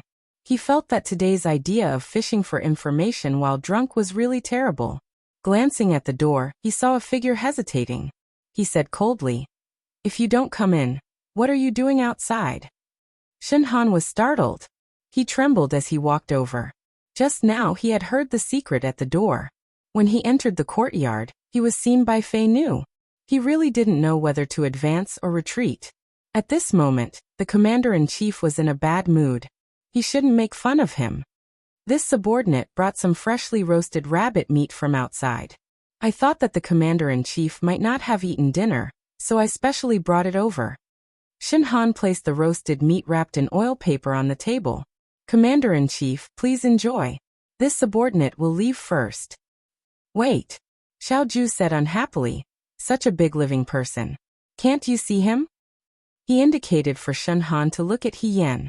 When Shen Han saw him, his heart jumped. Just now he had heard that He Yan had a close relationship with Xiao Ju. Looking at him now, this young man was so generous as to sleep on second young Master Zhao's soft couch. That was second young Master Zhao's soft couch. Among the Liang province guards, he was probably the only one who had the guts to do so. The relationship between the two of them was indeed not ordinary. Xiao Ju walked in front of the soft couch. She lifted He Yan up by the collar and threw him in front of Shen Han. "He's your man. Take him away." I don't dare, Shen Han said. "Xiao Ju, what?" Shen Han hurriedly said. "This subordinate means that the recruits of the Liang province guards are all under the commander-in-chief. How can you say that he's my man? He's the commander-in-chief's man." Xiao Ju was so angry that she laughed. "Shen Han, you talk a lot today. This subordinate understands." Shen Han shivered. "This subordinate will take him away now." Just as he turned and walked halfway, Shen Han seemed to have thought of something. He asked, "Where does the commander-in-chief think this subordinate should send this young man?" Xiao Ju looked at him calmly. "Do you want me to send him to your house?" "No, there's no need." Shen Han's scalp went numb. He said, "He Yan, just send him back to his original room." After Shen Han left, Fei Nu walked into the room. Xiao Ju had already picked up the evening fragrance zither from the floor. Thanks to He Yan's pressure, one of the strings on the zither had broken. Looking at the broken string, the young man couldn't help but pinch his forehead. "Young master." Fei Nu looked in the direction Shen Han had left. "Head instructor Shen is a little strange today." "He's often very strange," Xiao Ju replied. "Young master, do you think He Yan was drunk today?" Xiao Ju put the zither away. Just now, He Yan had intended to drink tea, so the tea in the teacup had already turned cold. He poured away the cold tea and poured a new cup. He took a sip and said, "I'm not sure." He wasn't sure if He Yan was drunk or not, because a normal sober person probably wouldn't talk to him like this. But looking at her steps, words, and expression, there wasn't a trace of confusion. The most important thing was that tonight, other than crushing a zither, breaking a jar of wine, and saying a bunch of crazy things, he didn't do anything else, including revealing which side he was on. This was hard to understand. He seems to have some complaints about Lei Ho being able to enter the Vanguard Battalion. Fei Nu said, "He wants to enter the Vanguard Battalion." Xiao Ju mocked. "It's not just the Vanguard Battalion, he wants to get into our Nine Flags Battalion." Then, Fei Nu asked, "Should we send him to the Vanguard Battalion and beat him at his own game?" "No need," Xiao Ju said. "I have other plans." Fei Nu didn't say anything else. Xiao Ju thought about what He Yan had said just now. He wanted to find Lei Ho every day to compare notes with him, to prove that he didn't have good eyesight. This kind of shameless behavior, this person was really good at it. Looking at the mess in the house, the broken pieces of the zither were everywhere in the courtyard. He Yan actually had the face to say, "Because of you, I'm very unhappy this mid-autumn festival." It really didn't make sense. The young man stood in the house, elegant as jade, tall and straight like a pine tree. After a while he sneered crazy. Outside, Shen Han, who was carrying He Yan on his back, was also very unhappy.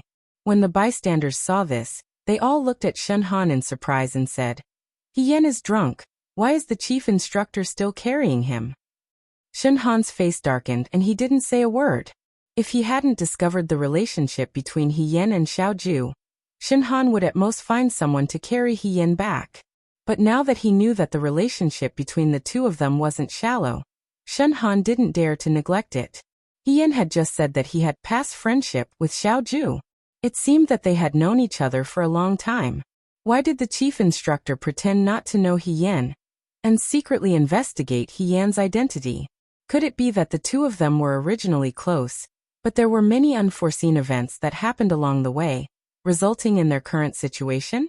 No wonder everyone in Dawei knew that military governor Xiao didn't get close to women. With such a handsome appearance and a heroic and outstanding appearance, so many women were eagerly throwing themselves at him, but he wasn't moved by countless beauties in front of him.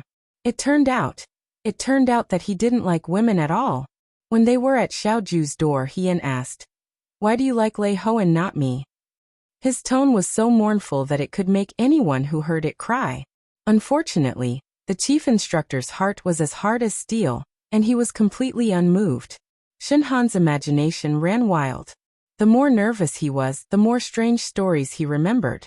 For example, He Yan and Xiaoju did know each other in the past, and were on good terms for a period of time. But later, Xiaoju found out that He Yan's identity was different, so she cut off her feelings for him and drew a clear line between them. He Yan was young and unsatisfied. When he found out that Xiaoju was coming to Liangzhou, he joined the army and sought an explanation from Xiaoju. He even trained hard and wanted to enter the vanguard battalion to make Xiaoju look at him in a new light. He Yan indeed did well. Unfortunately, in order to avoid arousing suspicion, Xiaoju actually picked Lei Ho's name. He Yan was heartbroken and in pain. He couldn't help but drink to drown his sorrows. After drinking, he revealed his true feelings and sought an explanation from Xiaoju. Military Governor Xiao, whose heart was as hard as steel, flatly refused. But in the end, he still considered their old relationship and allowed He Yan to sleep on his soft couch. Very good. Shenhan applauded himself in his heart. It was very reasonable. It should be like this, not far from the truth.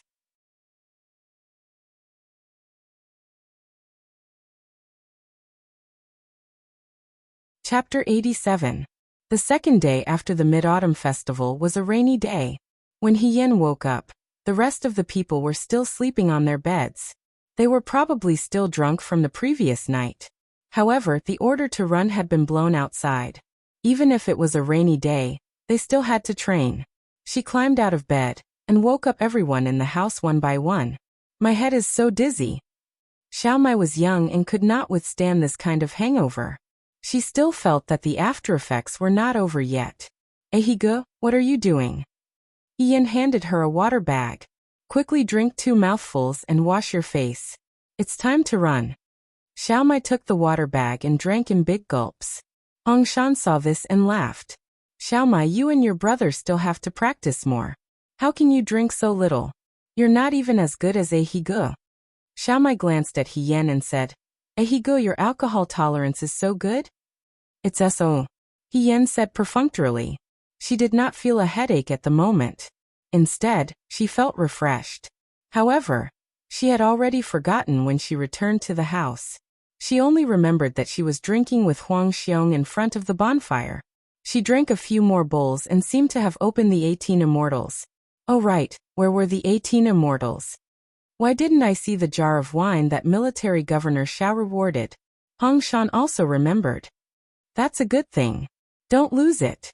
It might be at Wang Ba's place. Yan replied. She carefully tried to recall, but she really could not remember anything. She used to be able to drink 1,000 cups without getting drunk. However, that was not true. She could still get drunk if she drank too much. However, Yan was different from other people when he was drunk. When he was drunk, his face did not show it. He looked especially sober. Previously, when he was drunk in the army, he even discussed the art of war with the military advisor in the tent for an entire night. He looked very energetic. The next day, the military advisor praised He Yan as a rare hero. In fact, He Yan did not remember what he did last night. Even if he was drunk, others could not tell. He also wouldn't walk unsteadily and speak carelessly. Therefore, no one would see her lose her composure. But what exactly did she do last night? He couldn't figure it out no matter how much he thought about it. Thus, he followed the crowd and quickly washed his face and tidied himself up. He then went outside to take the biscuits and ran away. After the rain, the ground was wet. She couldn't run too fast in case she slipped. Ian felt that someone was looking at her while she was running. She followed the gaze and saw Chief Instructor Shen Han standing at the end of the horse path. He was staring at her without blinking with a complicated expression. Seeing Ian looking over, Shen Han looked away. This was very strange. She was very sensitive to people's gazes. Shen Han seemed to be thinking about something. She looked at Shen Han again, but Shen Han had already walked away. Probably because He Yan's gaze on Shen Han was too obvious. A recruit running next to him said, "The chief instructor is so fierce, but he treats you quite well. What's the relationship between you two? Why is he taking care of you like this?" "Taking care of me?" He Yan was puzzled. "How come I didn't know?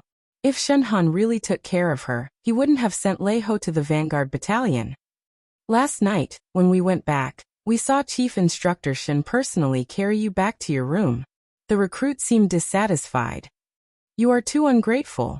If it were me, Shen Jiao would not be so considerate." Ian was stunned. She asked, "You saw Chief Instructor Shen carry me back last night?" "Yes." The recruit looked at her strangely. "You don't remember?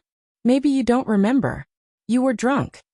After he finished speaking, he ignored He Yan's expression and rushed ahead because his companions in front were calling him to hurry up. He Yan was left behind alone. She couldn't hide the surprise in her heart. She was drunk? Shen Han actually carried her back? What kind of logic was this? In the morning, she had asked Hong Shan and the others. Hong Shan and the others were drunk early in the morning. It was the recruits who dragged them back. When He Yan came back, no one was awake. No one knew when He Yan came back or how he came back. He Yan didn't think Shen Han was a considerate person. She thought about it, but she still couldn't figure out what had happened until the end of the run. She made up her mind. When the run was over and the drill started, she would go find Huang Xiong and the others. Maybe Huang Xiong would know. If Huang Xiong didn't know, she would directly ask Shen Han. When the run was over, everyone ran to the straw huts or tents to take shelter from the rain and drink water. Cheng Lisu came. This young man was holding an oil paper umbrella. There were several red and white koi painted on the umbrella. It was quite interesting. He couldn't find He Yan, so he asked around. Finally, he found him under the straw hut. "He Dage!" he shouted. He Yan didn't expect Cheng Lisu to come find her. She got up and walked over to him. She asked curiously, "It's raining so heavily. Why aren't you in the house? This isn't the place to talk." Cheng Lisu pulled her to hide under the umbrella. After searching for a long time, they found the long frame of the training field with the flag on it. Only then did they stop and look at He Yan. "I was drunk last night. This morning, I heard my uncle talking to Fei Nu Dage. Only then did I know that you went to find my uncle last night." "I went to find your uncle?" He Yan was shocked. "That's right." He Yan didn't dare to believe it. She actually went to find Xiaoju? Now she was quite dissatisfied with Xiaoju. It was also because of the Vanguard Battalion. She definitely didn't find Xiaoju to talk about old times and drink tea. Then, "Why did I find your uncle?" He Yan asked slowly. Cheng Lisu wanted to say something but stopped. "Last night, you might have been drunk, He Yan." She made an effort to make herself smile. "Go ahead," she said.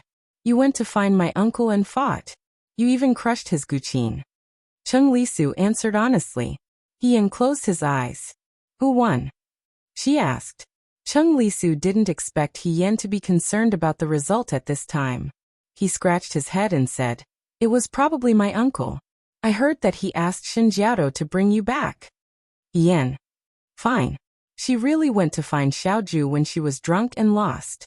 Now wouldn't Xiaoju have a bad impression of her? She would be one step further from entering the Nine Flags Battalion." He Yan suddenly felt disheartened. It was probably impossible to get close to Xiaoju through the Nine Flags Battalion. She might as well change her path and slowly rise up the ranks like before. Although it would be slower, She didn't know what rank Hirufei would be at by the time she grew up to be able to get close to Hirufei. Chung Lisu looked at her sympathetically and tried her best to comfort her. Big brother you don't have to be discouraged. My uncle. Actually, my uncle isn't that calculative. I'm here to tell you that it's best if you don't go to my uncle these days. Otherwise he'll be angry. That guqin is very expensive. He's already being very lenient by not asking you to pay for it. I can't afford it either. Hien answered dejectedly. Look, things aren't that bad. Chung Lisu added. You don't have to be too sad. I'll put in a good word for you in front of my uncle. Hien said listlessly. Thank you very much. Chung Lisu left. Hien looked at the red and white koi fish disappearing into the distance and felt a wave of powerlessness. Originally, her brothers in the tent had said that drinking would make things worse. She had never taken them seriously, but now it seemed that it was true. She had only gotten drunk once in Liangzhou, and now she was in trouble. Why did Shenhan personally carry her back to her room? It was probably because he had witnessed such a chaotic moment, and knew that she would never be able to get Xiaoju's favor in the future. His official career was hopeless, so he sympathized with her and did this. Hien thought to himself, why don't I find an opportunity to ask Xiaoju for forgiveness and apologize sincerely? Maybe I can salvage the situation. At this moment, Xiaoju was sitting in front of a table in the room of the Liangzhou Right Guard Army's commander-in-chief. The invitation was sent to him by the Liangzhou County Magistrate, Sun Xiangfu. It said that in a few days, the imperial censor Yuan Baozhen from the capital would arrive in Liangzhou. Xiaoju's nephew Chung Lisu was also invited to a banquet in his residence. Fei Nu stood behind Xiaoju and said, Young master, it's inconvenient to bring young master Chung to the city. Perhaps it's a hangmen banquet. I'm afraid there will be threats. Yuan Baozhen and Su Jingfu have secret connections. He's been working for Su Jingfu for a long time. Xiaoju played with the invitation in his hand and looked at the osmanthus tree by the window. He said calmly, this time he's coming for me. However, I also want to know what kind of chess piece Su Jingfu has planted in Liangzhou. Young master, what do you mean? Fei Nu asked hesitantly. If Yuan Baozhen is working for Su Jingfu, then Sun Xiangfu might be as well. Xiaoju curled his lips and said, the Liangzhou County Magistrate should have been changed a long time ago. Young master is planning to attend the banquet. This subordinate wants to go with you. However, young master Qing needs someone to protect him. If someone is plotting against him. He didn't finish his sentence. He was referring to Hien. Currently, Hien was the only person in the Liangzhou Guard whose identity was unknown, and who was extremely dangerous. Moreover, young master Qing trusts Hien very much. If young master isn't here. If Chung Lisu listened to Hien and was tricked by Hien, or even fell into Hien's trap, it would not be worth it. When will the Luaning arrive in Liangzhou? Xiaoju asked. The Luaning is still in Lu County. Fei Nu answered and looked at Xiaoju. Young master, why don't we reject the invitation? No. Xiaoju lowered his eyes. I must attend this banquet. When Chung Lisu came back, he saw Xiaoju sitting at his desk, reading a book. The book was a messy novel that he had secretly spent money to buy from the instructor. Chung Lisu was shocked. Without saying anything, he went forward and said, Uncle. Xiaoju was casually flipping through his book. Hearing this, his hand trembled. He looked at him and frowned. What are you calling for? I was wrong. Chung Lisu said. What were you wrong about? Xiaoju looked at him calmly. He didn't seem angry. Chung Lisu was surprised that Xiaoju didn't scold him for not practicing his calligraphy and reading these messy novels. He guessed that Xiaoju was in a good mood today, so he shamelessly went forward. I wasn't wrong. I'm apologizing to you on behalf of my older brother. I heard that last night my older brother wanted to fight with you.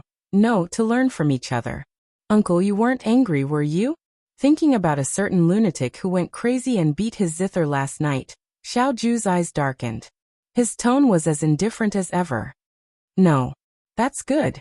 Uncle, you're still so generous. Chung Lisu hurriedly flattered him. Xiaoju glanced at him. He took out an invitation and threw it at his face. See for yourself. What's this? Chung Lisu asked as he picked it up. Isn't this an invitation? Someone sent you an invitation. My name is on it. Are we going to Liangzhou City? That's great. I've been in the guard station all day, and I'm about to grow mushrooms. Let me see. Imperial Censor Yuan Baozhen. Why does this name sound so familiar? He looked at Xiaoju suspiciously. Uncle, who is Yuan Baozhen? You don't remember? Xiaoju smiled and reminded him. The marriage between you and Miss Song was suggested by Lord Yuan to your father. Song Ci was Lord Yuan's superior. The Song family. Chung Lisu loosened his grip on the invitation, and it fell by his feet. He didn't seem to see it. He just stared blankly at Xiaoju. Why would the Song family come to Liangzhou? It's not the Song family, Xiaoju said calmly. It's Yuan Baozhen. Isn't that the same? Chung Lisu muttered. They came to Liangzhou and invited me to a banquet. It can't be that they want to kidnap me and bring me back to Shuo capital, right? I don't want to marry her. I don't want to get married. He seemed to suddenly come back to his senses and grabbed Xiaoju's sleeve. Uncle, you can't just watch your nephew jump into a fire pit. What does that have to do with me? Xiaoju pulled his sleeve out of his hand and flipped through his book. It has a lot to do with you. Chung Lisu walked around the table and came to Xiaoju's side. Uncle, you know that I don't like Miss Song. If I marry her, I'd rather die. I'll hang myself on the day of the wedding. Uncle, you won't leave me in the lurch, right? Xiaoju stopped what he was doing and looked at him indifferently. He pulled out the sword at his waist and placed it on the table. Chung Lisu stuttered. What are you doing? You can kill yourself right now and see if I'll leave you in the lurch. Chung Lisu stared at the sword and cried. Uncle, I really don't want to go back to Shuo capital. I've been with you for half a year, and I'm already used to life in the Liangzhou guard station. I really can't live without you. He hugged Xiaoju's leg and cried. Xiaoju pressed his forehead as if he couldn't take it anymore. Get up. Chung Lisu didn't move. I'll say it again. Get up. Chung Lisu still hugged Xiaoju's leg and blinked at him. Unless you promise me that you won't hand me over to the Song family. Didn't you say that you were tired of the guard station and wanted to go to Liangzhou? I don't want to anymore. The young man's voice was calm. That's the Imperial Censor Yuan Baozhen. Uncle, you're still General Fengyan Xiao Huijin. Yuan Baozhen has seen you before and knows that you're avoiding him in Liangzhou. How about he complain to the Song family that you're neglecting him? Chung Lisu immediately replied. How could he have seen me before? I've never seen him before. My parents can't even wait to hide my appearance. If he had seen me before, he wouldn't have recommended me to official Song. I don't look like a good match for Miss Song. Is that so? Xiaoju's eyes flickered as he looked at the grief-stricken youth. You have to go. Since he hasn't seen you before, it's not like there's nothing we can do. Chung Lisu's eyes widened.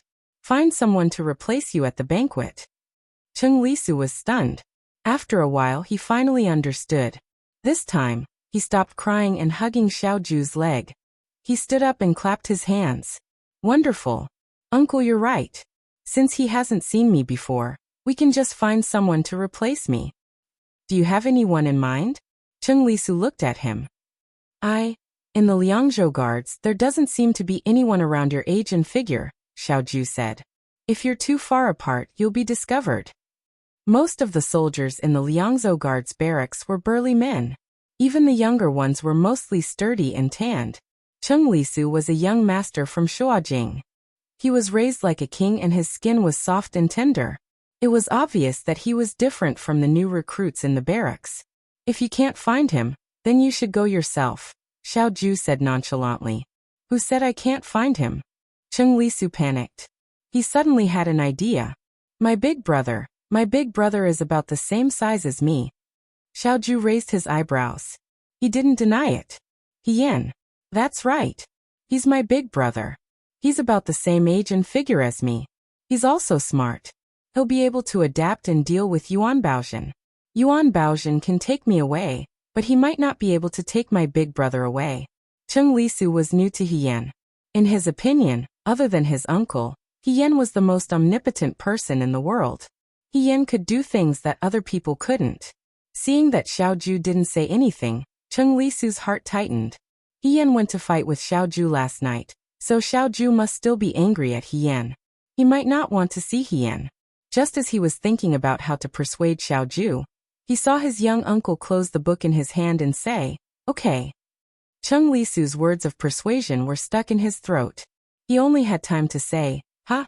Xiao Ju looked at him. "If you can persuade your big brother, then let him go in your place." After the afternoon practice, He Yan sat outside the martial arts field to rest. Huang Xiong and the others came to find him. They didn't say anything else.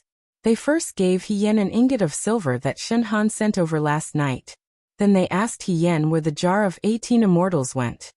"I remember that you took it in the end," Huang Xiong asked. "Today, I went to find a few empty jars. Let's split a bit. What do you think?" "I think it's good," He Yan said, "but we'll have to wait until the next flag competition." "What do you mean?" Wang Ba was a bit impatient. Suddenly, he understood something and looked at He Yan. You didn't drink it all, did you?" Facing everyone's burning gaze, He Yan nodded and said, "I'm really sorry. I wasn't careful and drank it all." "He Yan," Wang Ba said loudly, "you're too much. That's our flag. You drank it all yourself. Even bandits aren't as tyrannical as you." He rolled up his sleeves, wanting to hit He Yan. Halfway through, he remembered that he couldn't beat this person in front of him. He couldn't hit him, but he also couldn't not hit him. For a moment he felt very awkward. Jiang Jiao and Shi Tu didn't think much of it. They weren't greedy for wine and weren't interested in it. Therefore they didn't say anything. Although Huang Xiong wasn't as excited as Wang Ba, his eyes were also full of blame. If it were any other day, He Yan would feel apologetic for his behavior.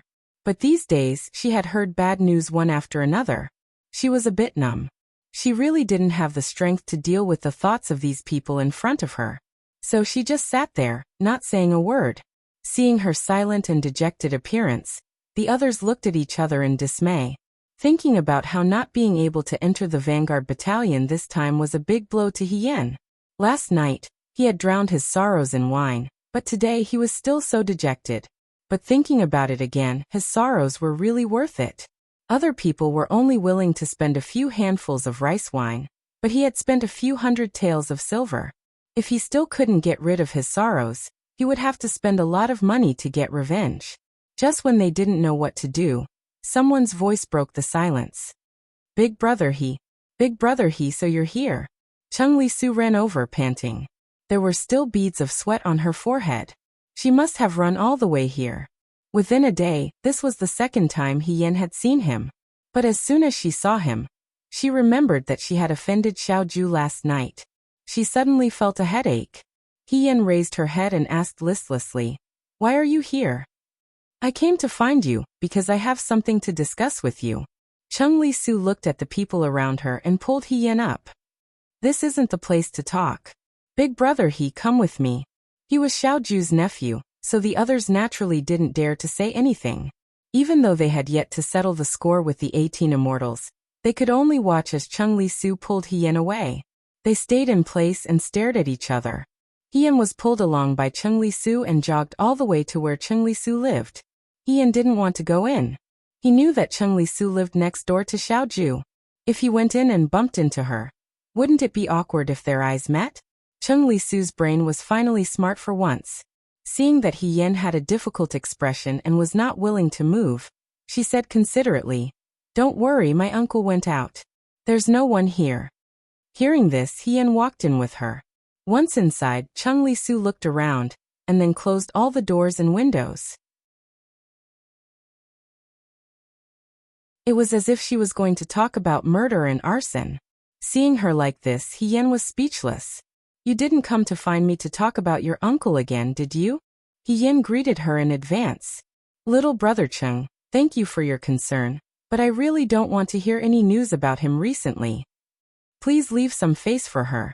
Just as she finished speaking, she felt someone press her shoulder. Cheng Li Su turned her around and grabbed her hand tightly, pressing it against his chest. Yan almost punched this person out of reflex.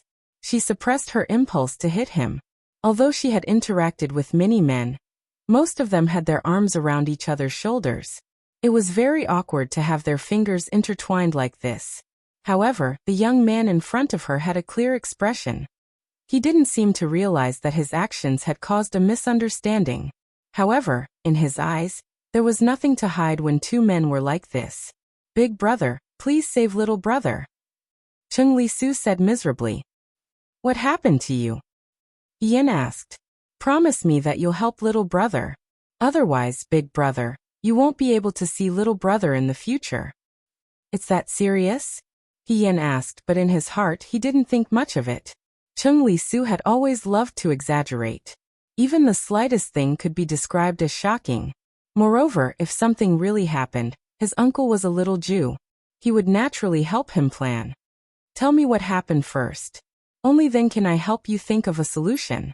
Big brother, do you remember that I once told you that I ran away from an arranged marriage?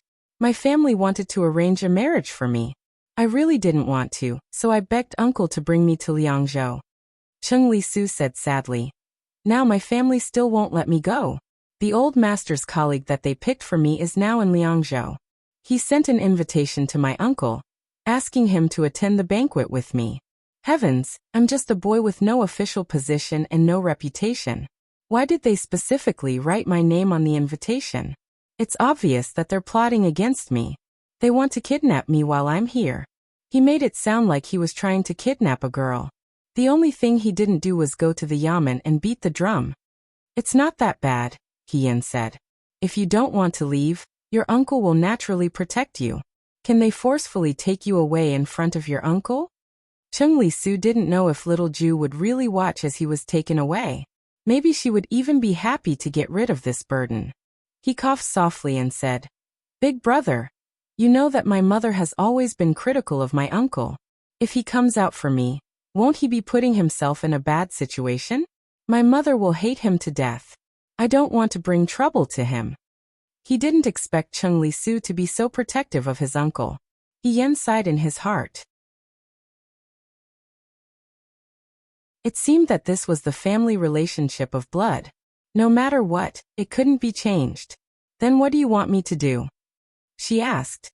"Do you want me to help you beat up that official? Beating up an official is against the law." "What are you thinking, big brother?"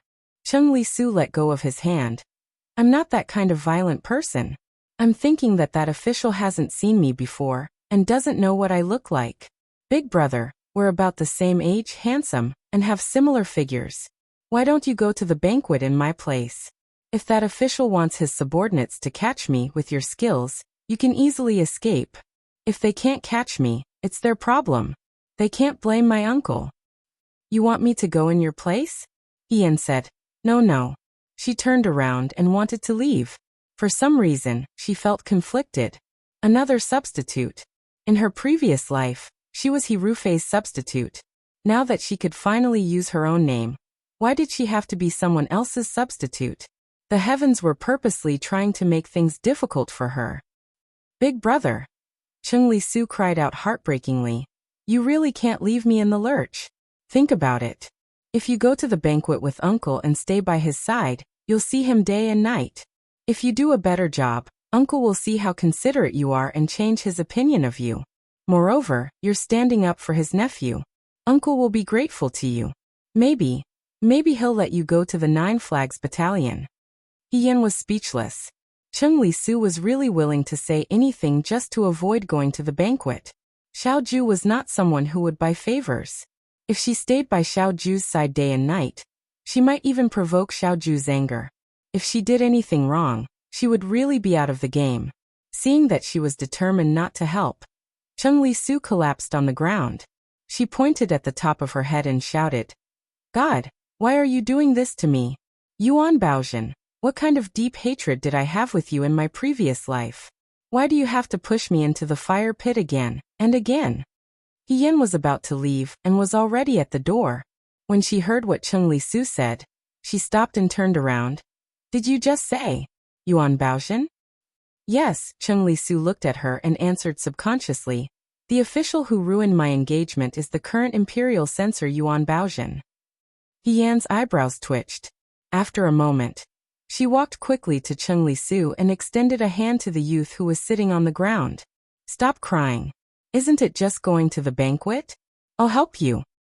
You're tuning in to the Li Mei's Wuxia Whispers YouTube channel. We're so grateful for your support, and don't forget to subscribe to join us on this incredible journey through captivating stories. Your generosity through donations truly makes a world of difference, as it's the primary source of revenue that allows me to expand and enhance this channel for you. Thank you from the bottom of my heart for being a part of this adventure.